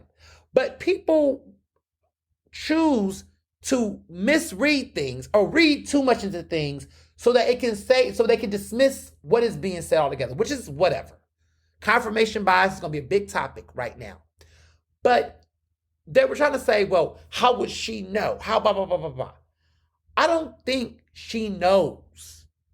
I think that they are just super confident that he's the person, that they've already prepared for the announcement. And I have to say that Kamala's team, I gotta say that it is a really weird decision, just in general, to pick Philadelphia as the first city. Sorry. Like everybody keeps saying, oh, presidential candidates never, get announced in their hometowns. Okay, here's a fun fact. That might be true. But also, presidential candidates do not announce other VP rivals in the rival home state of a person that arguably was a very near front runner to the seat. They don't do that either. So however people want to frame it, the shit is messy. The shit is messy. And so I just think in my mind that the Philadelphia, the Pennsylvania Democratic establishment, they are some heavy hitters. And if you don't know who Bob Casey is and how powerful former Congressman Bob Casey is, that man is besties with Joe Biden, okay? They knew each other in Congress. They are longtime pals and friends, okay? That's a man who can call he can call the president whenever he wants to. I'm going to spill some other tea. People who worked on Kamala's campaign back in 2020 some of them are current employees for the mayor, Sherelle Parker. I'm not saying that they know who the person is. But what I'm saying is that they are very connected to this network in this circle. And so they can read or get a sense of the tea leaves.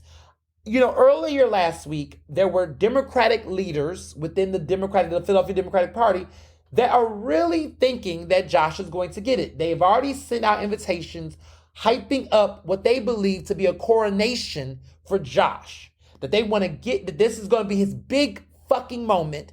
And it's going to be a big moment for Philadelphia, for Pennsylvania, for the whole state. And they are putting all of their energy and resources and money into really gassing up this moment.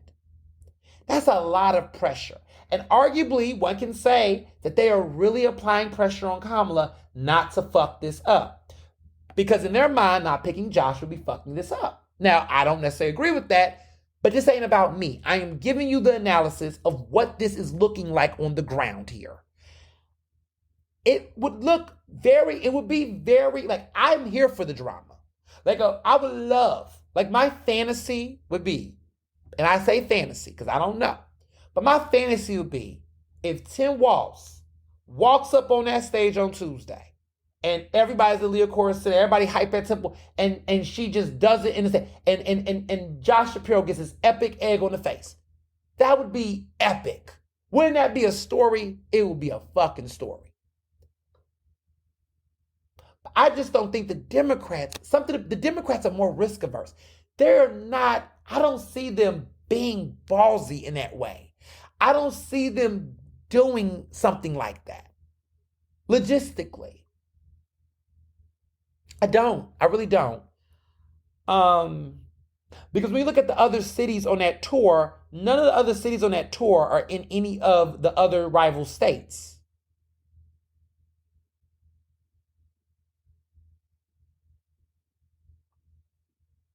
So I just don't see all of this leading to this. And also I would say that this is Josh Shapiro's to lose because quite frankly, he has gotten hit negatively in the press. He has had more he's had more heat than any of them.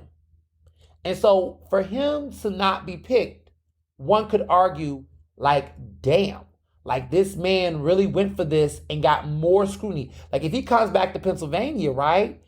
Everybody, without the VP nomination or winning the VP, he gonna come back to a state where he's gonna have to answer a lot of questions. And it's one thing when you're a VP candidate where your party and people are gonna be like, man, he the VP, he with Kamala, we gonna leave him alone. But if he don't get this, he's going to come back to a city and to a state less popular, arguably, than he was before he even put himself in the Veep sweeps. So I just think there's a lot of risk, right? And so I wonder if that pressure is weighing on Kamala Harris. I mean, she got to make her own decision.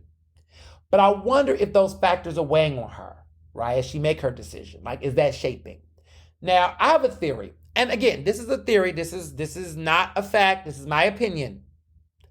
And people don't want to hear it because everybody want to hold out hope. But if you think for 5 seconds that I believe that she's going to literally interview these people this weekend and she's going to make one of the toughest decisions of her career and it's going to be 2 days of decisions going to lead her there, I don't believe that. There's a part of me that wonders, again, thinking out loud, that she kind of knows who she wants. And then maybe this weekend, she's in that meeting. Pete Buttigieg got to talk for 90 minutes. I don't think Pete Buttigieg had a chance. I think that for the look of him, even being in consideration is a win for Pete Buttigieg regardless. I don't think Pete Buttigieg was ever seriously being considered. I just think that that's just what needs to happen because that looks good. And there has to look like everybody's getting a shot, right? But Pete Buttigieg, let's be for real, that was not happening, right? So I think that she might have, that meeting that they had for 90 minutes, maybe, again, speculating, let me just be clear, because people losing their mind out here, that maybe she said, look, hey, I see you out here, Pete, kicking ass. what you want on my cabinet next year?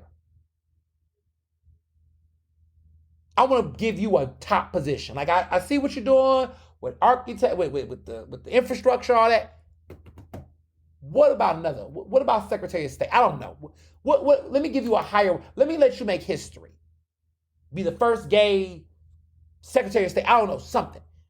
She might be offering him a nice cabinet position and setting that up and having that conversation. She probably said, "Okay, Andy Bashir, come in.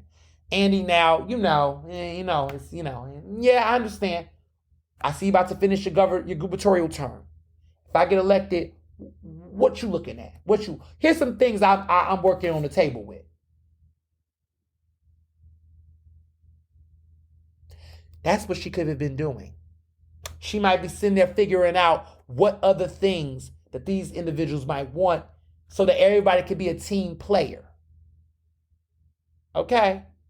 Because I'm looking at the timeline. Like I heard earlier that Walz was initially going to have an event on Tuesday that conflicted with the possibility of him even being in Philadelphia. That might have changed, but it looks like that scheduling for Walz might not be happening because it looks like he's having, apparently he had another event scheduled for at the same time of that Tuesday announcement. And it's kind of like, well, dude, if you could potentially get this, why you still got this event in flow? Because everybody else can cancel the Hamptons on vacation. It's an interesting thing there with that. So I don't know, but she might call Walz and say, look, you about to be done with your governor role very soon or whatever you got going on or whatever. What you interested in? What's your future? Are you interested in the Senate seat? Who knows, right? But there could be a conversation there. So it could very much well be that she's trying to figure out how to get everybody on one accord and get everybody on board so that whatever her decision is going to be, the decision might be already made. That's me speculating because I don't know. I just find it, I'm struggling with the reality of like, she doesn't know and that she's just going to spend these 2 days to talk to these people and based off of these interviews that she's doing this weekend, she's going to ride. I mean, she's got to have people in her mind. There's got to be people that front runners. And like, I just can't believe that 4 or 5 people and she can't decide between them. Somebody, in my opinion, I can speculate, somebody in that conversation was offered something possibly rather than just being simply told, thank you, I'll let you know my decision. I don't know about that. Now, if I was a betting man, I think that all this media this past weekend has been different things trying to sway the position. Maybe she's down to really 2 to 3 people. I honestly think she's between Mark Kelly and Shapiro. But then part of me thinks that maybe because of this pressure from Pelosi, that she might be between Shapiro and Walz. But I feel like Shapiro is definitely in the conversation. That's why I say, no matter how many times I want to carve this pie, I don't envision Shapiro being out of the conversation. Because the way in which Shapiro consistently stays out here trying to get media attention, it's obvious he wants this VP position. He wants it. And you want to know how I know he wants it? Because the people that was involved in making that video for Sherelle Parker's campaign are some of the same consultants and people that's connected to Josh Shapiro's PAC and team. He can act like everybody's just doing this out the wazoo. I can confirm to you that's not true. This man wants it. There are people in his camp that is working with other folks within the party, statewide and citywide, to get behind Josh. And let me tell you that everybody's reason for getting behind Josh is not what you think. Now, there are some that do like Josh Shapiro and want him to be the vice president. Let's just get that out the way. But I've heard an interesting thing from a couple of other folks that's involved in this effort. A lot of them want Josh out of Pennsylvania. They want him out so they can be able to get a black governor. If Shapiro wins with Kamala Harris, Austin Davis, he's a friend of the podcast. He's come to the podcast when he first ran for lieutenant governor. will be the first black governor in Pennsylvania history. And he's a Libra. He'll be 35 in October. But him alongside Governor Westmore of Maryland, there'll be two black governors simultaneously running in the country. We're going to have a millennial. We might have a black millennial governor of a state like Pennsylvania. How fucking awesome would that be? How incredible would that be? So there is interest in really pushing Josh out so that that can happen. Because there's some people, right, some local interests that want him there because they think that they can be able to get more for their respective communities. What a power play. What a power play.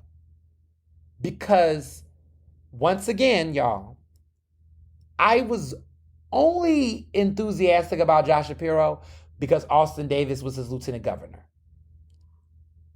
I could see myself being enthusiastic about this Harris-Shapiro ticket, knowing that that can lead to Austin Davis being the governor of Pennsylvania. So we will have the first black woman, the first woman president ever, but Pennsylvania will have its first ever black governor.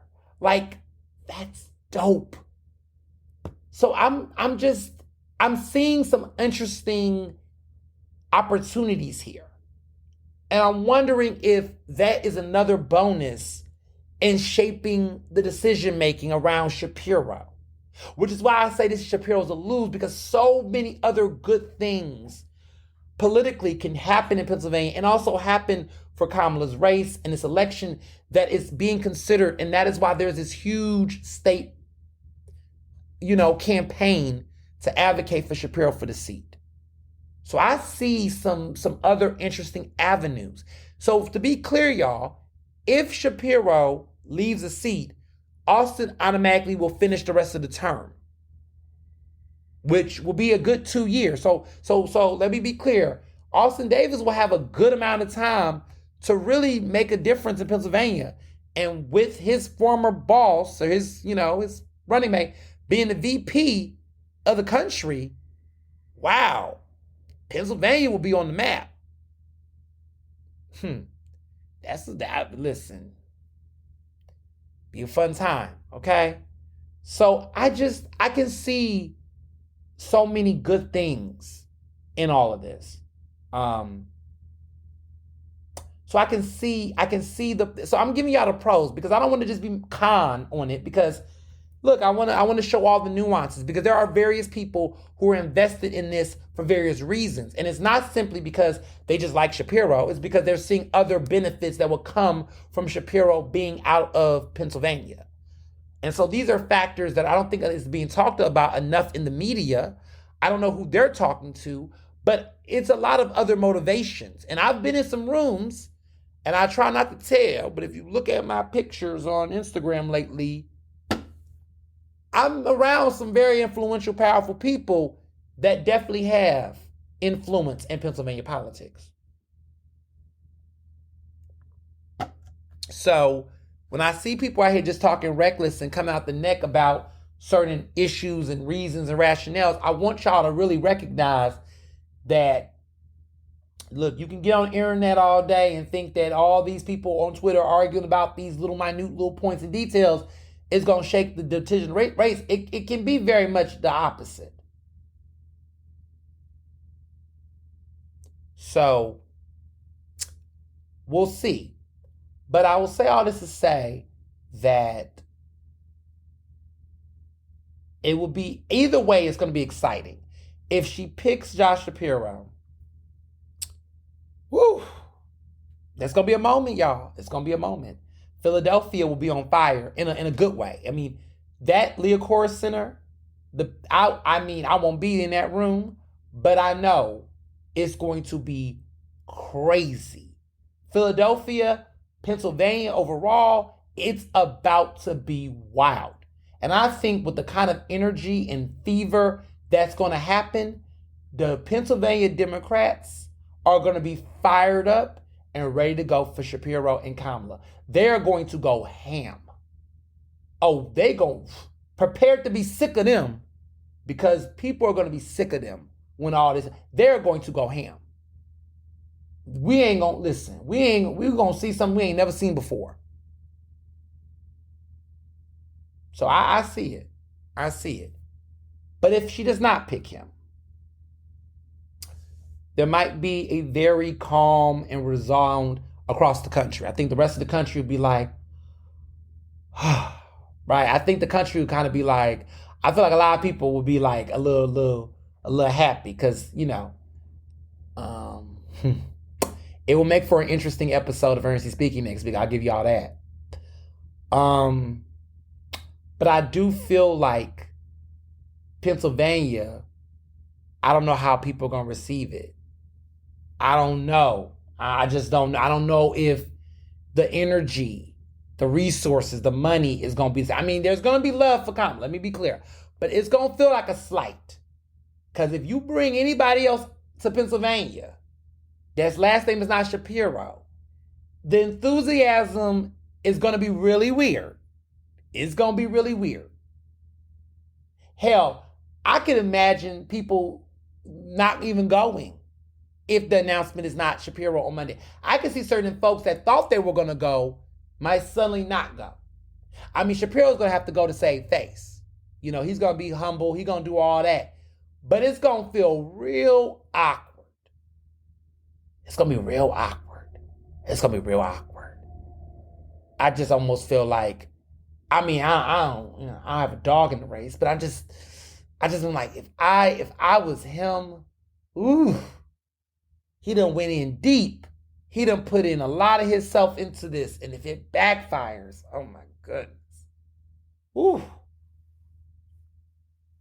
That's enough. That's why it's a nail biter. Because I came in initially kind of like, last week, y'all listened to my episode and I was like following it, and I kind of was like, and then I'm kind of like, too much is happening right now. Too much excitement. So I'm just guarding my loins. So,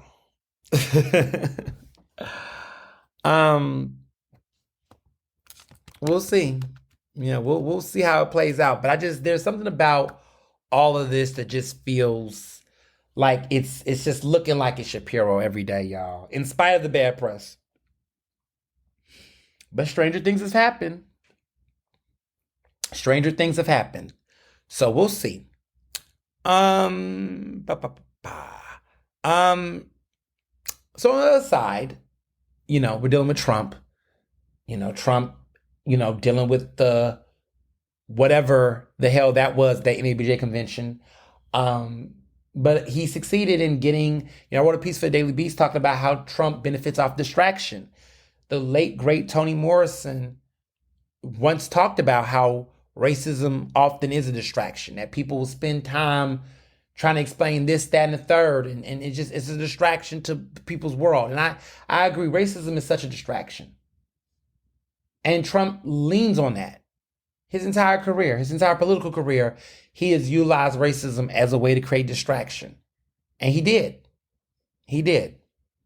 Because he is hating the fact that there's been all this media blitz and love for Kamala, all this positive press, all this good buzz. And he really just wants to be in the attention. Because where he's from, bad press is good press. That's what Roger Stone, his mentor, told him.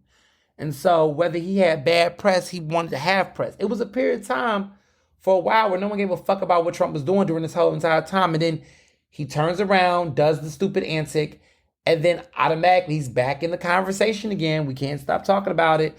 And that's what he wants. He's feeding off of that. But now he's back in again with the debate.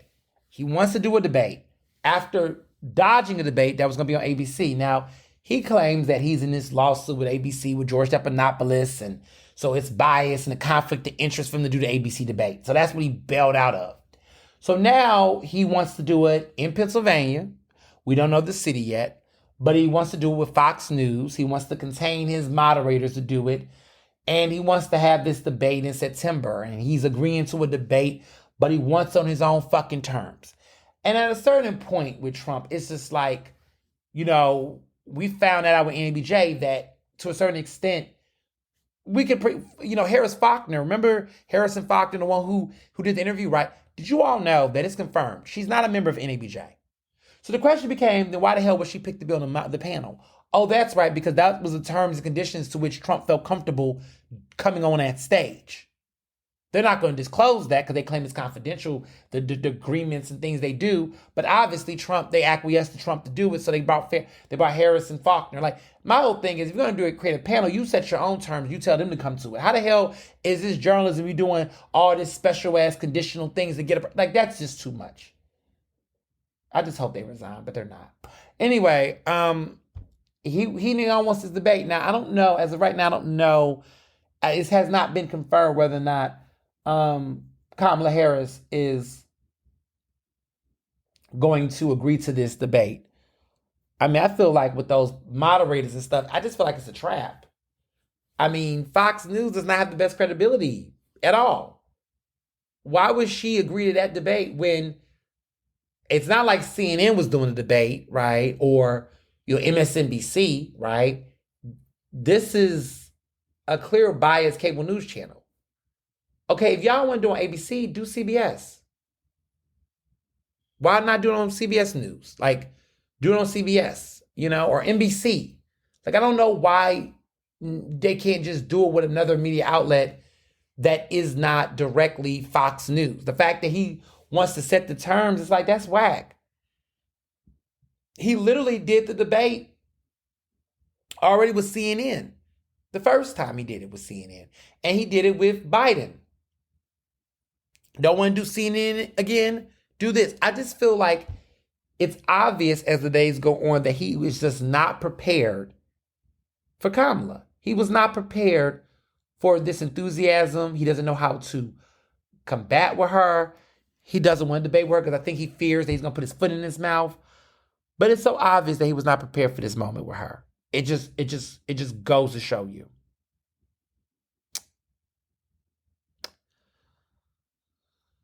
Also,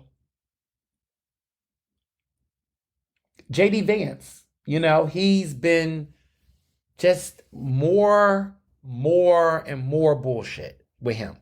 He did a recent interview on a podcast saying that, Josh Shapiro sounds like a fake Obama wannabe or whatever he was saying. And my whole thing with that is that it's interesting that the Republicans, specifically Shapiro, they're focusing in on Shapiro. It's almost as if they really think he's going to be the nominee. And so they're already preparing for Shapiro and they're focused on Shapiro. I haven't heard anything about Walz. I haven't heard anything about Bashir or Mark Kelly. I haven't heard much about them. I keep consistently hearing about Shapiro. And so I'm wondering, if this is also a foreshadow. Not to say anybody knows for sure, but it just seems like everybody's the fact that Trump did a rally in Pennsylvania right after, his visit to Chicago for NABJ, he went to Pennsylvania and did another rally. So he's very much trying to amp up Pennsylvania because he's fearing that their governor is going to probably be the one that's going to be the VP nomination. So that's what I've been following. And J.D. Vance is trying to, work on his talking points to go after him. And Shapiro's kind of been hinting at it like, I'm there, I'm ready to go there. And it's like, again, he's speaking as if he knows or he's ready. It's just very,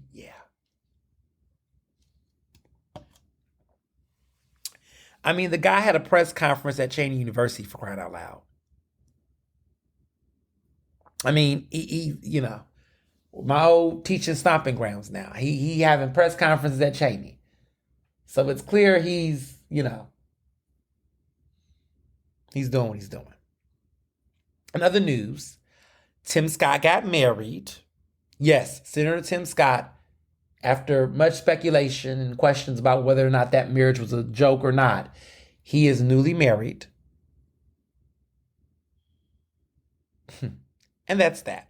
Okay, so progressives. I don't know what the fuck progressives want right now, to be honest. I just don't know. This is what happens when you don't organize around a central message. You don't have an idea, an identity, a focus, right? Again, Twitter is not a real place. I'm reminded of that.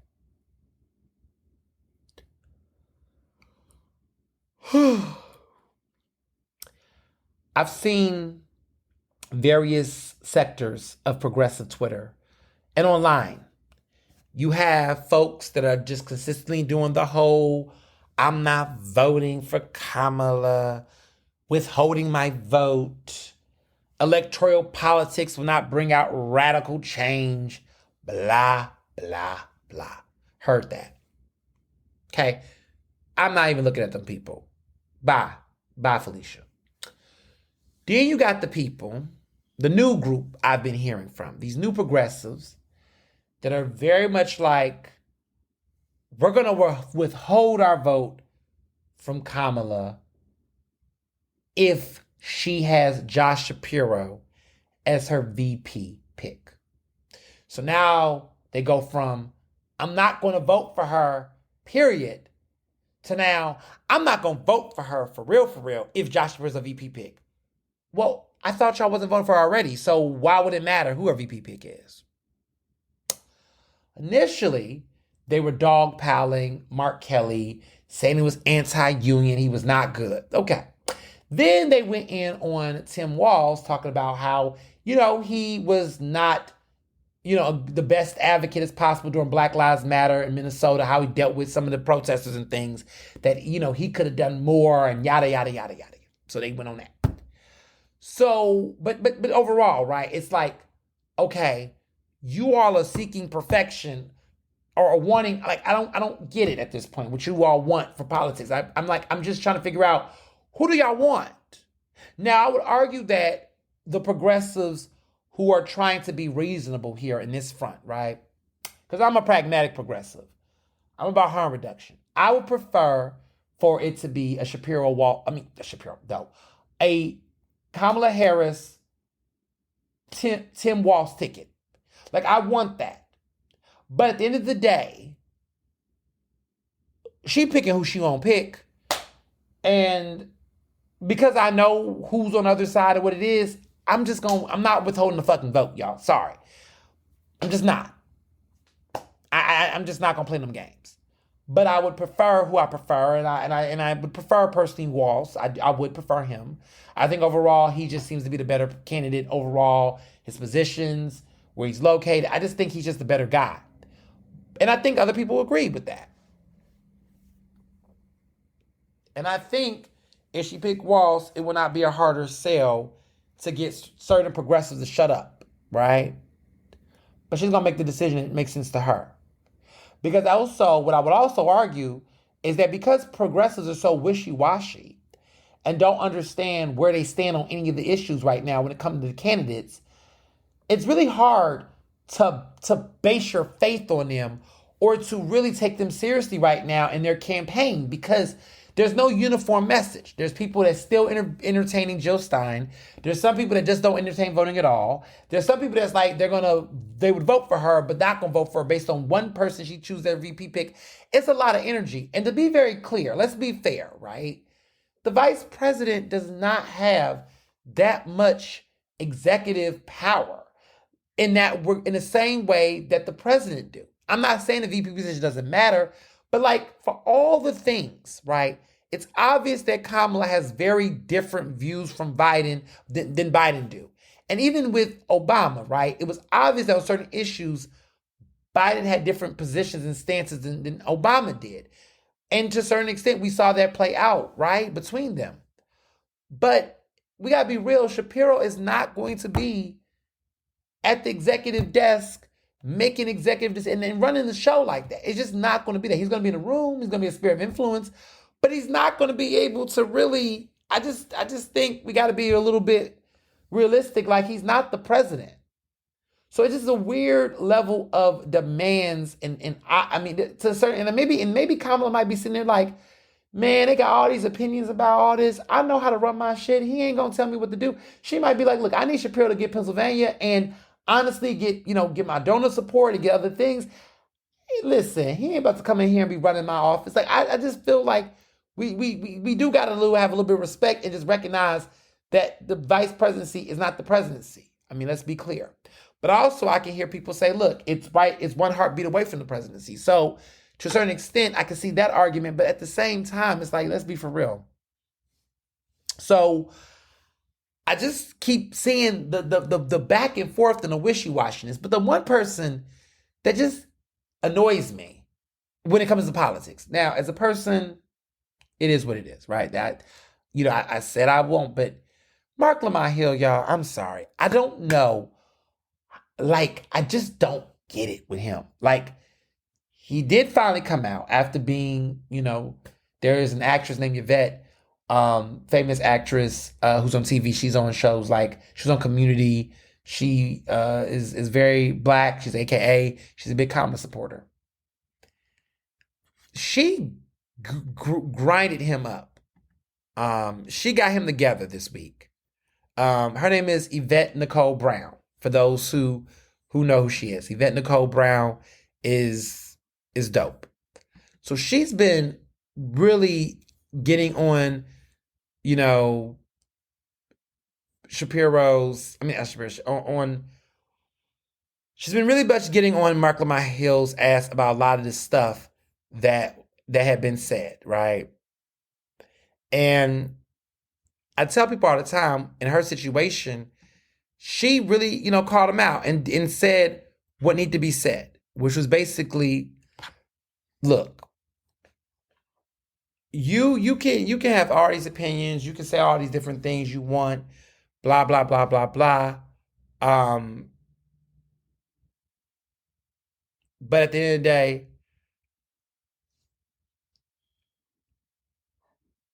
what are you gonna do? And that's what I appreciate. She really grilled him. And so in grilling him, he ended up, after all the stuff he was saying, he comes out and basically announces that, well, not announced, but in the conversation says he's going to vote for Kamala Harris. He said it. He's going to vote for Kamala. He's going to do it. But the interesting thing is that, again, I don't believe what you say based on what you do. He's talking about how he's struggling with her picking Josh Shapiro. He hopes that Josh Shapiro isn't the person. He's not a progressive, this, that, and the third. He just goes in and he got all the critiques, right? Get all that. But then the problem is that all that being said, he consistently doubts dark clouds over this situation in a way where it's almost like, you haven't even came out enough to say you're going to vote, but you've done this before. People reminded him that in 2016, he literally outwardly said, and he keeps trying to backpedal about how people don't understand what he was saying, but everybody remember what you said, Mark. And it's like, rather than trying to backpedal, the shit, be honest. Be honest about what you said. Because I remember when he went on the Breakfast Club and he said what he said. And those interviews still exist. People still remember what he said. So, listen, he went on that interview and, took this position. And it was just hard to see. It was a mess. He made the case that some of the modern Democratic Party's position is similar to the GOP of the past. And he said, we can afford to lose an election. We can't afford to lose our values. And, that he wouldn't want to see Trump elected, but also add that he can afford to lose an election. And he also added that we can't afford to lose our values. But I'm looking like, if you lose an election to someone like Donald Trump, you could very much lose your values as a country. And so it was just a lot of weird circling around the back and forth that was going on and hypocrisy to a certain degree. And when I remember hearing, I wrote about it for Philly Mag in a column that I wrote for them about just how reckless that position was. And it's been very interesting to see him still continue to have this type of debate and make these points when, the revolution in many ways did not come. It didn't. It didn't. I remember it. What was the revolution? Where was that revolution? Because I remember people at a time where folks was critical. And he wanted, he wanted third party. He was a Jill Stein supporter. I remember the Jill Stein, support. And, this time around, he claims that that's not happening. Okay. He's admitted that he's going to support Kamala, but he's now holding up this litmus test on Shapiro. And to a certain extent, it's like, well, what's the new thing? What's the new goalpost? So if she does support Shapiro, are you not going to vote for her now? Are you going to now not vote for her? And Yvette Nicole Brown brought this up. But even worse, he's been talking shit about Kamala in the press. He went on the Joe Budden podcast. Okay, went on the Joe Budden podcast and basically was like, oh, yeah, I don't think she's going to win. He basically tried to say he don't think she was going to win. So, once again, I'm just like, well, which part is it? Like, which one is it? It's the butter VP pick. Everybody's doing the butter VP pick, like butter emails. So it will be a new excuse to basically go after not supporting her, even though that's not what they really wanted. It's the same energy. We've seen it every time. It's the same types of chaos agency that he's done. And at a certain point, it's like, hang it up. Like, hang it up. At a certain point, hang it up.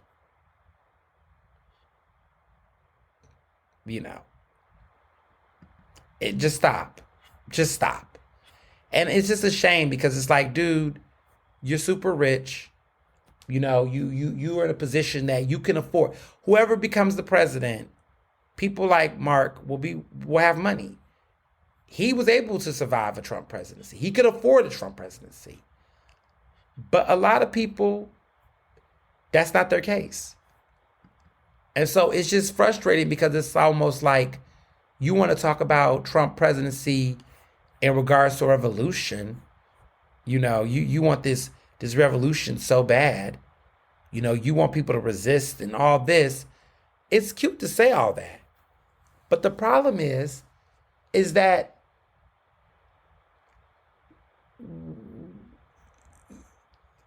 harm reduction is real.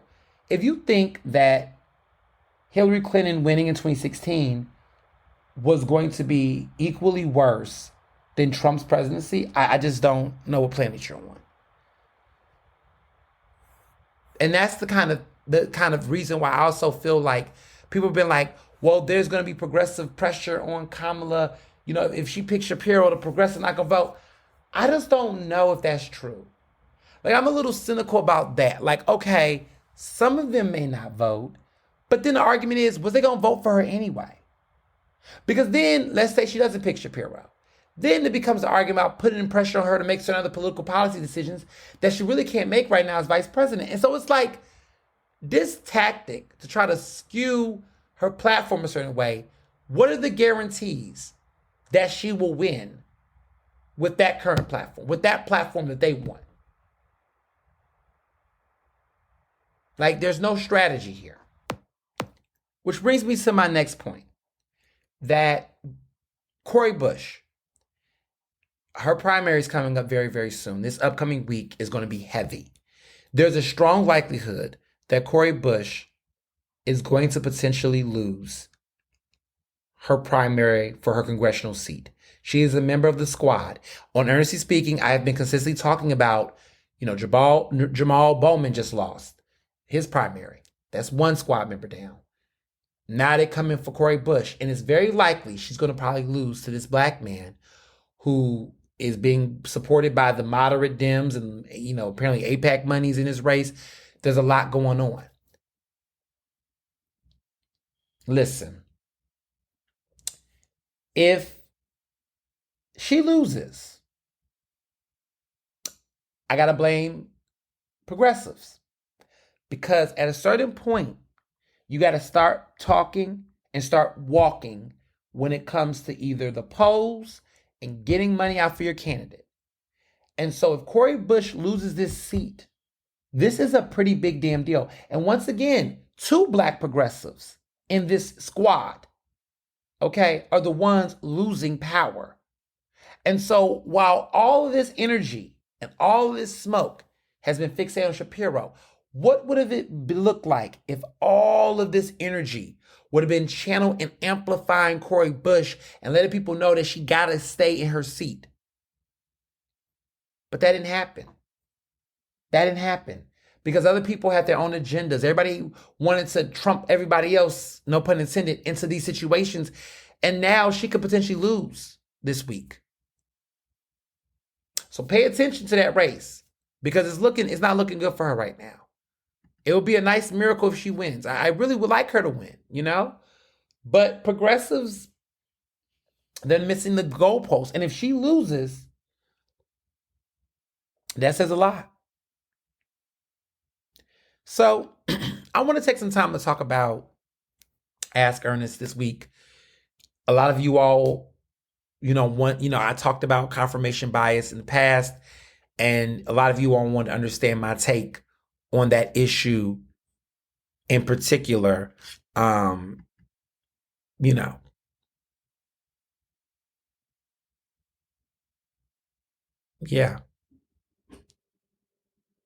A lot of people definitely had it's been a lot of different things that have been said. This is the piece of advice I was given, and I want to be able to talk about confirmation bias and misinformation and all those important things because there's a lot of people out here who don't understand how it works. And I want to talk about several things because there was a lot of different angles that people had in particular. And we're at a time now where it's hot, right? Emotions are high. People want to win. People want to, see certain seats. People want certain people to win certain offices. I get it, right? I've seen all of this play out. And to a certain extent, you get to a point where it's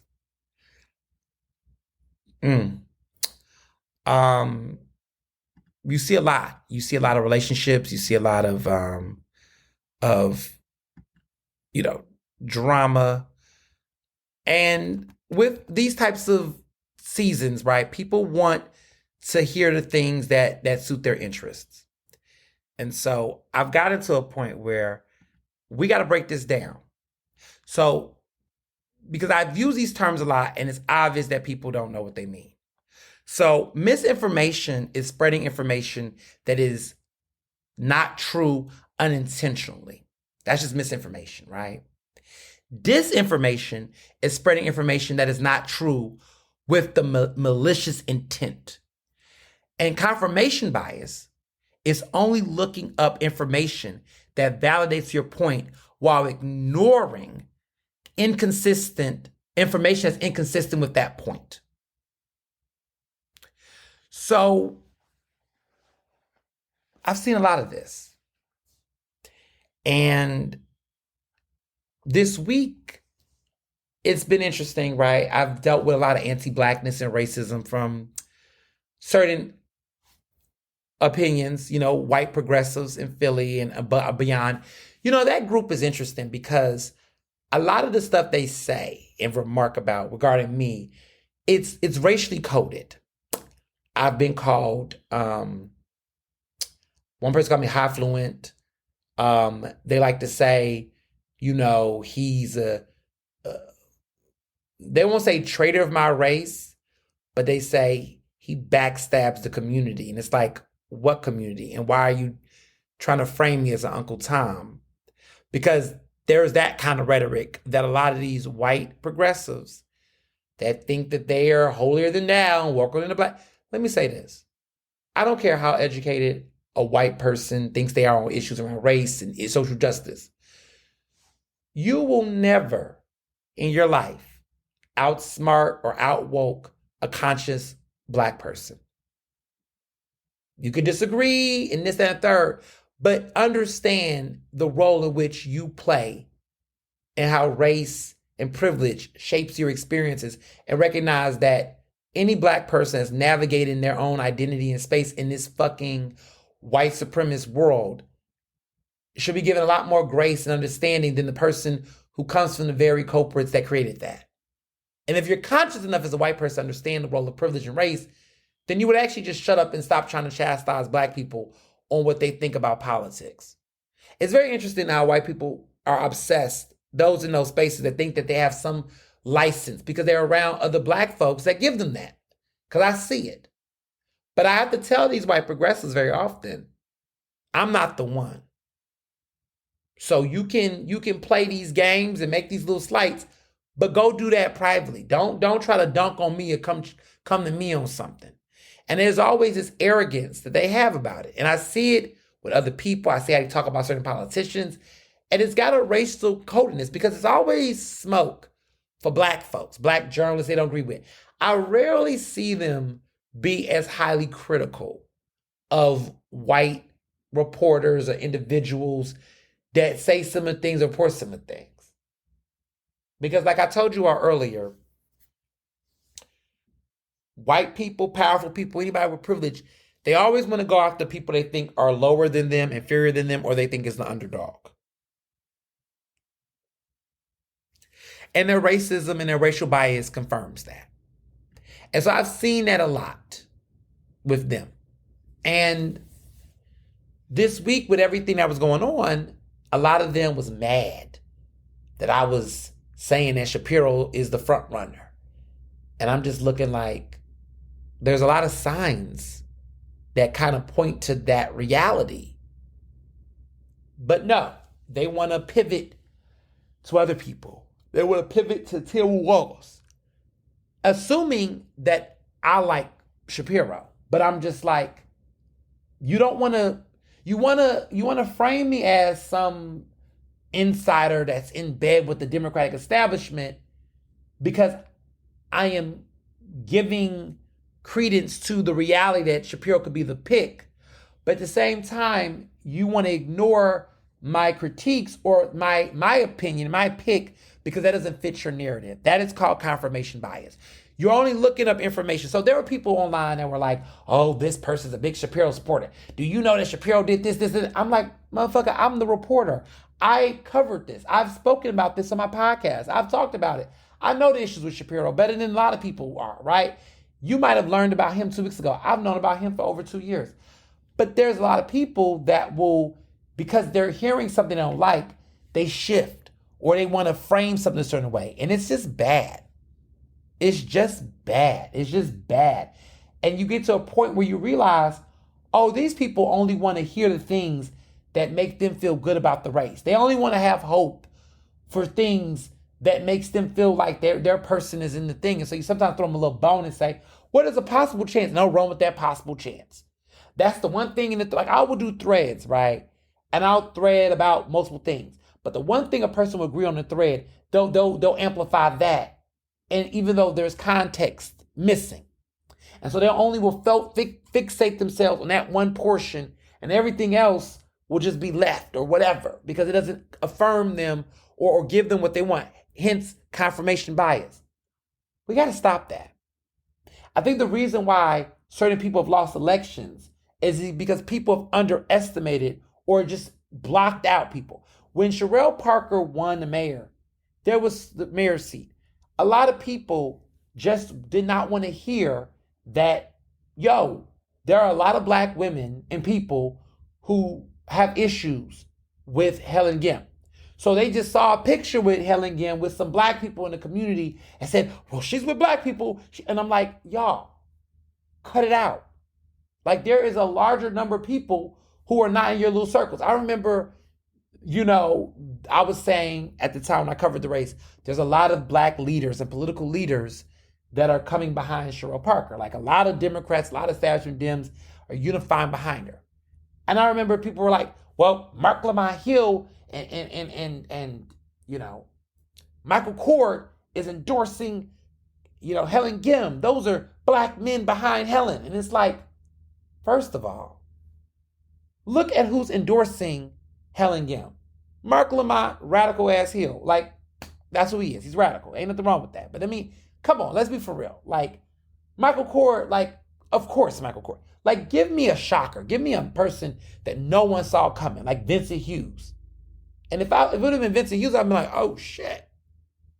But there were people like Chris Rabb, who is a progressive, that didn't even want to get behind Helen Gim because he's seen the way that Helen Gim has been dirty to him and other Democrats and other progressives, I mean, specifically. So you think about people like Nicholas O'Rourke and others in the past who did not really go hard for Helen Gim because they saw how she was towards them. Like, Helen had some problems, y'all, with black people. Black people that was progressive, black people that were not progressives. I mean, when she went to the Union League, they just, white progressives was on hush mode. I'll never forget one of them who got so much mouth on the internet, so much shit, but I will never forget when she gave. For me, I lost respect for her. I just was like, yeah, you were so biased with your shit. You lost credit. I will never forget. And they tried to be like, well, some politicians got to go to certain rooms to do business and make certain ordeals, and that's sometimes tough. I'm like, what?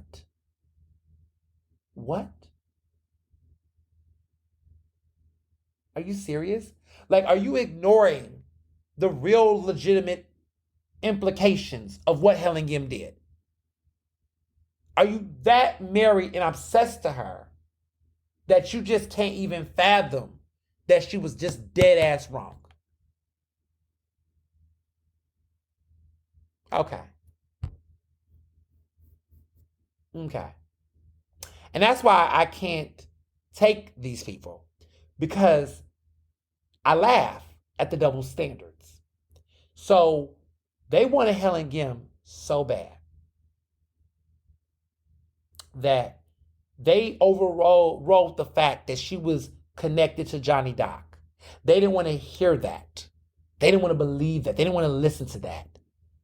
And maybe when Josh Shapiro actually wins, if he wins the VP, if he gets it, I will low-key, I'm going to most likely do this. I'm going to tell a story about Helen Gim, progressives, and this whole attack on Kamala with Shapiro.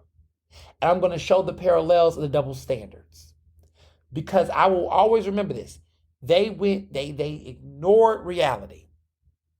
They ignored it. They skipped over all the complaints. They didn't care. It was, I'm going to call it story time. And it was a group of people. And they didn't care that she aligned herself with this racist institution. And they skipped over that, They ignored the concerns of black people. And in the end, it led to an epic loss.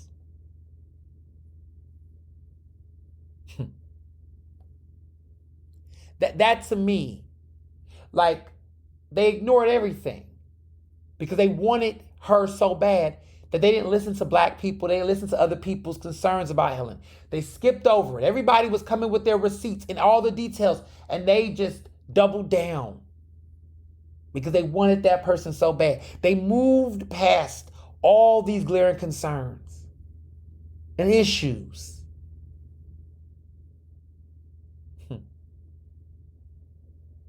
Because that's how bad they wanted that person.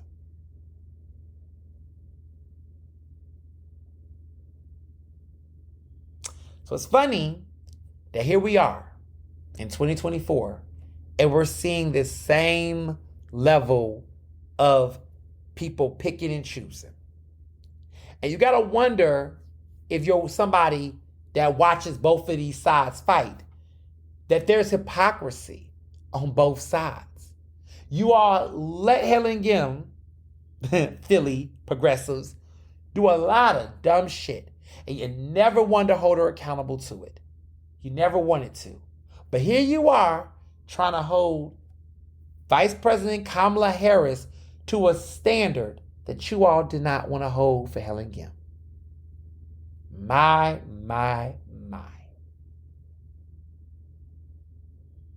And so you got to wonder why people don't give a fuck about what you're saying. Gotta give a fuck. Don't give a fuck about what anybody's saying. Because at the end of the day, when you stick it beside somebody regardless, you don't care. And you all did it. You didn't care. You didn't listen to anybody, what anybody had to say about her affiliations, her relationships, her hypocrisies. Nope. It's the past. You don't care. Nobody ever held her accountable to anything. And now you're trying to hold this president, this presidential candidate, to this high standard and saying you're going to withhold your vote.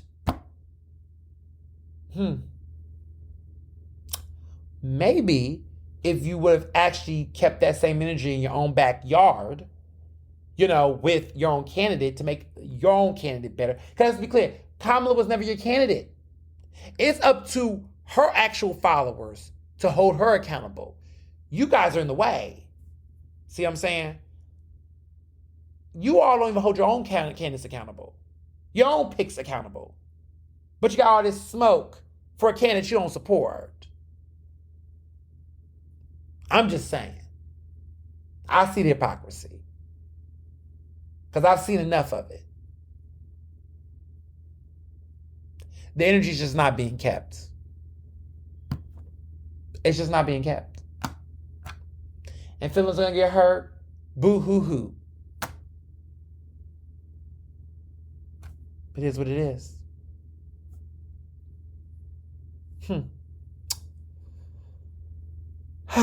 So moving along. I just had to get that off my chest. Because I'm just like, everybody want to be having all these opinions. But my memory's long. See, when you're a journalist and you're a reporter, you remember things. You remember things.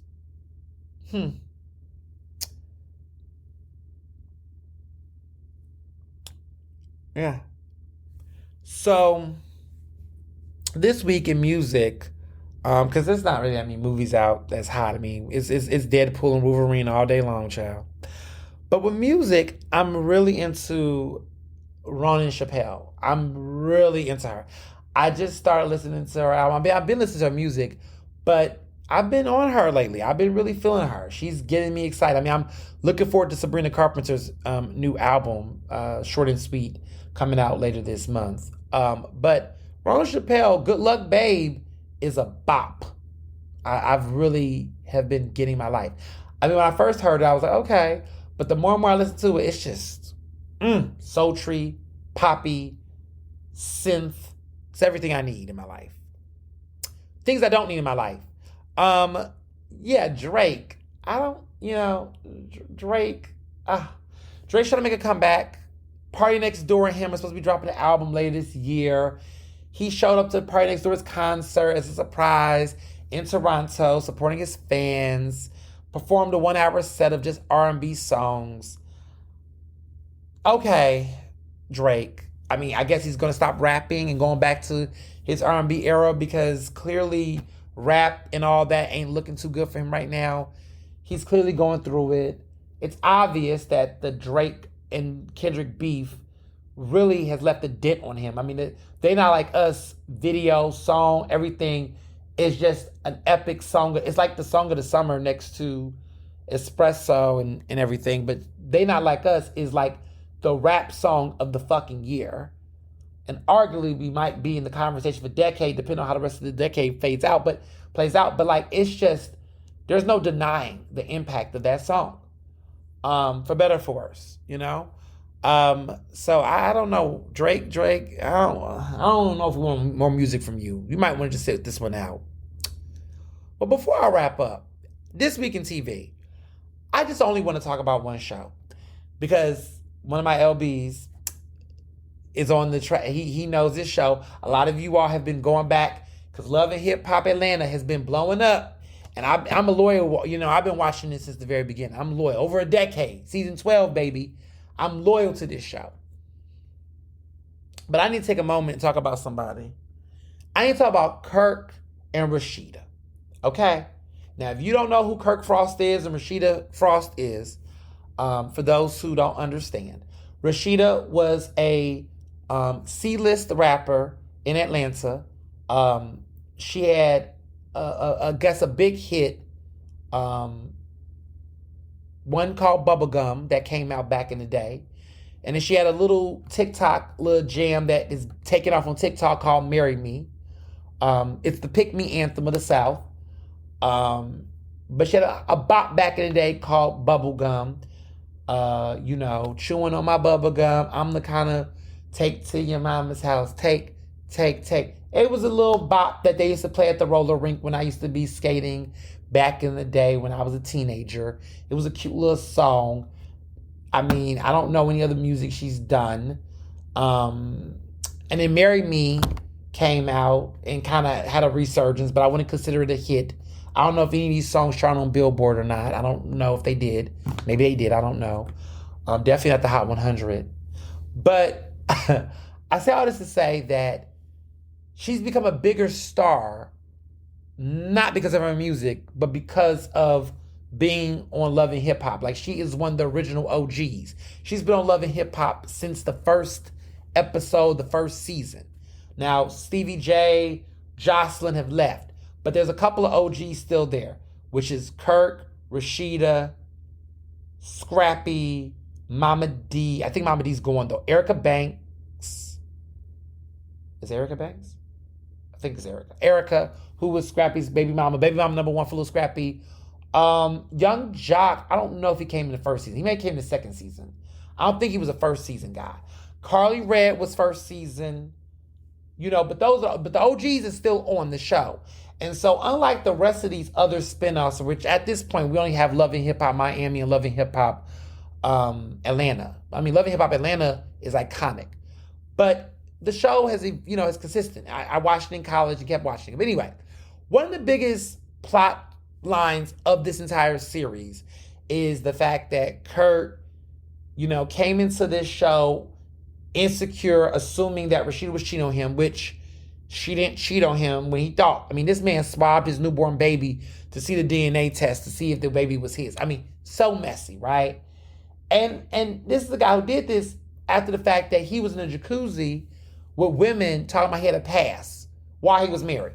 Now, mind you, at this point, Kirk and Rashida has been married for over 17 years, I believe. They have several kids. Kirk Frost has lots of kids, many of which he had prior to being married to Rashida. However,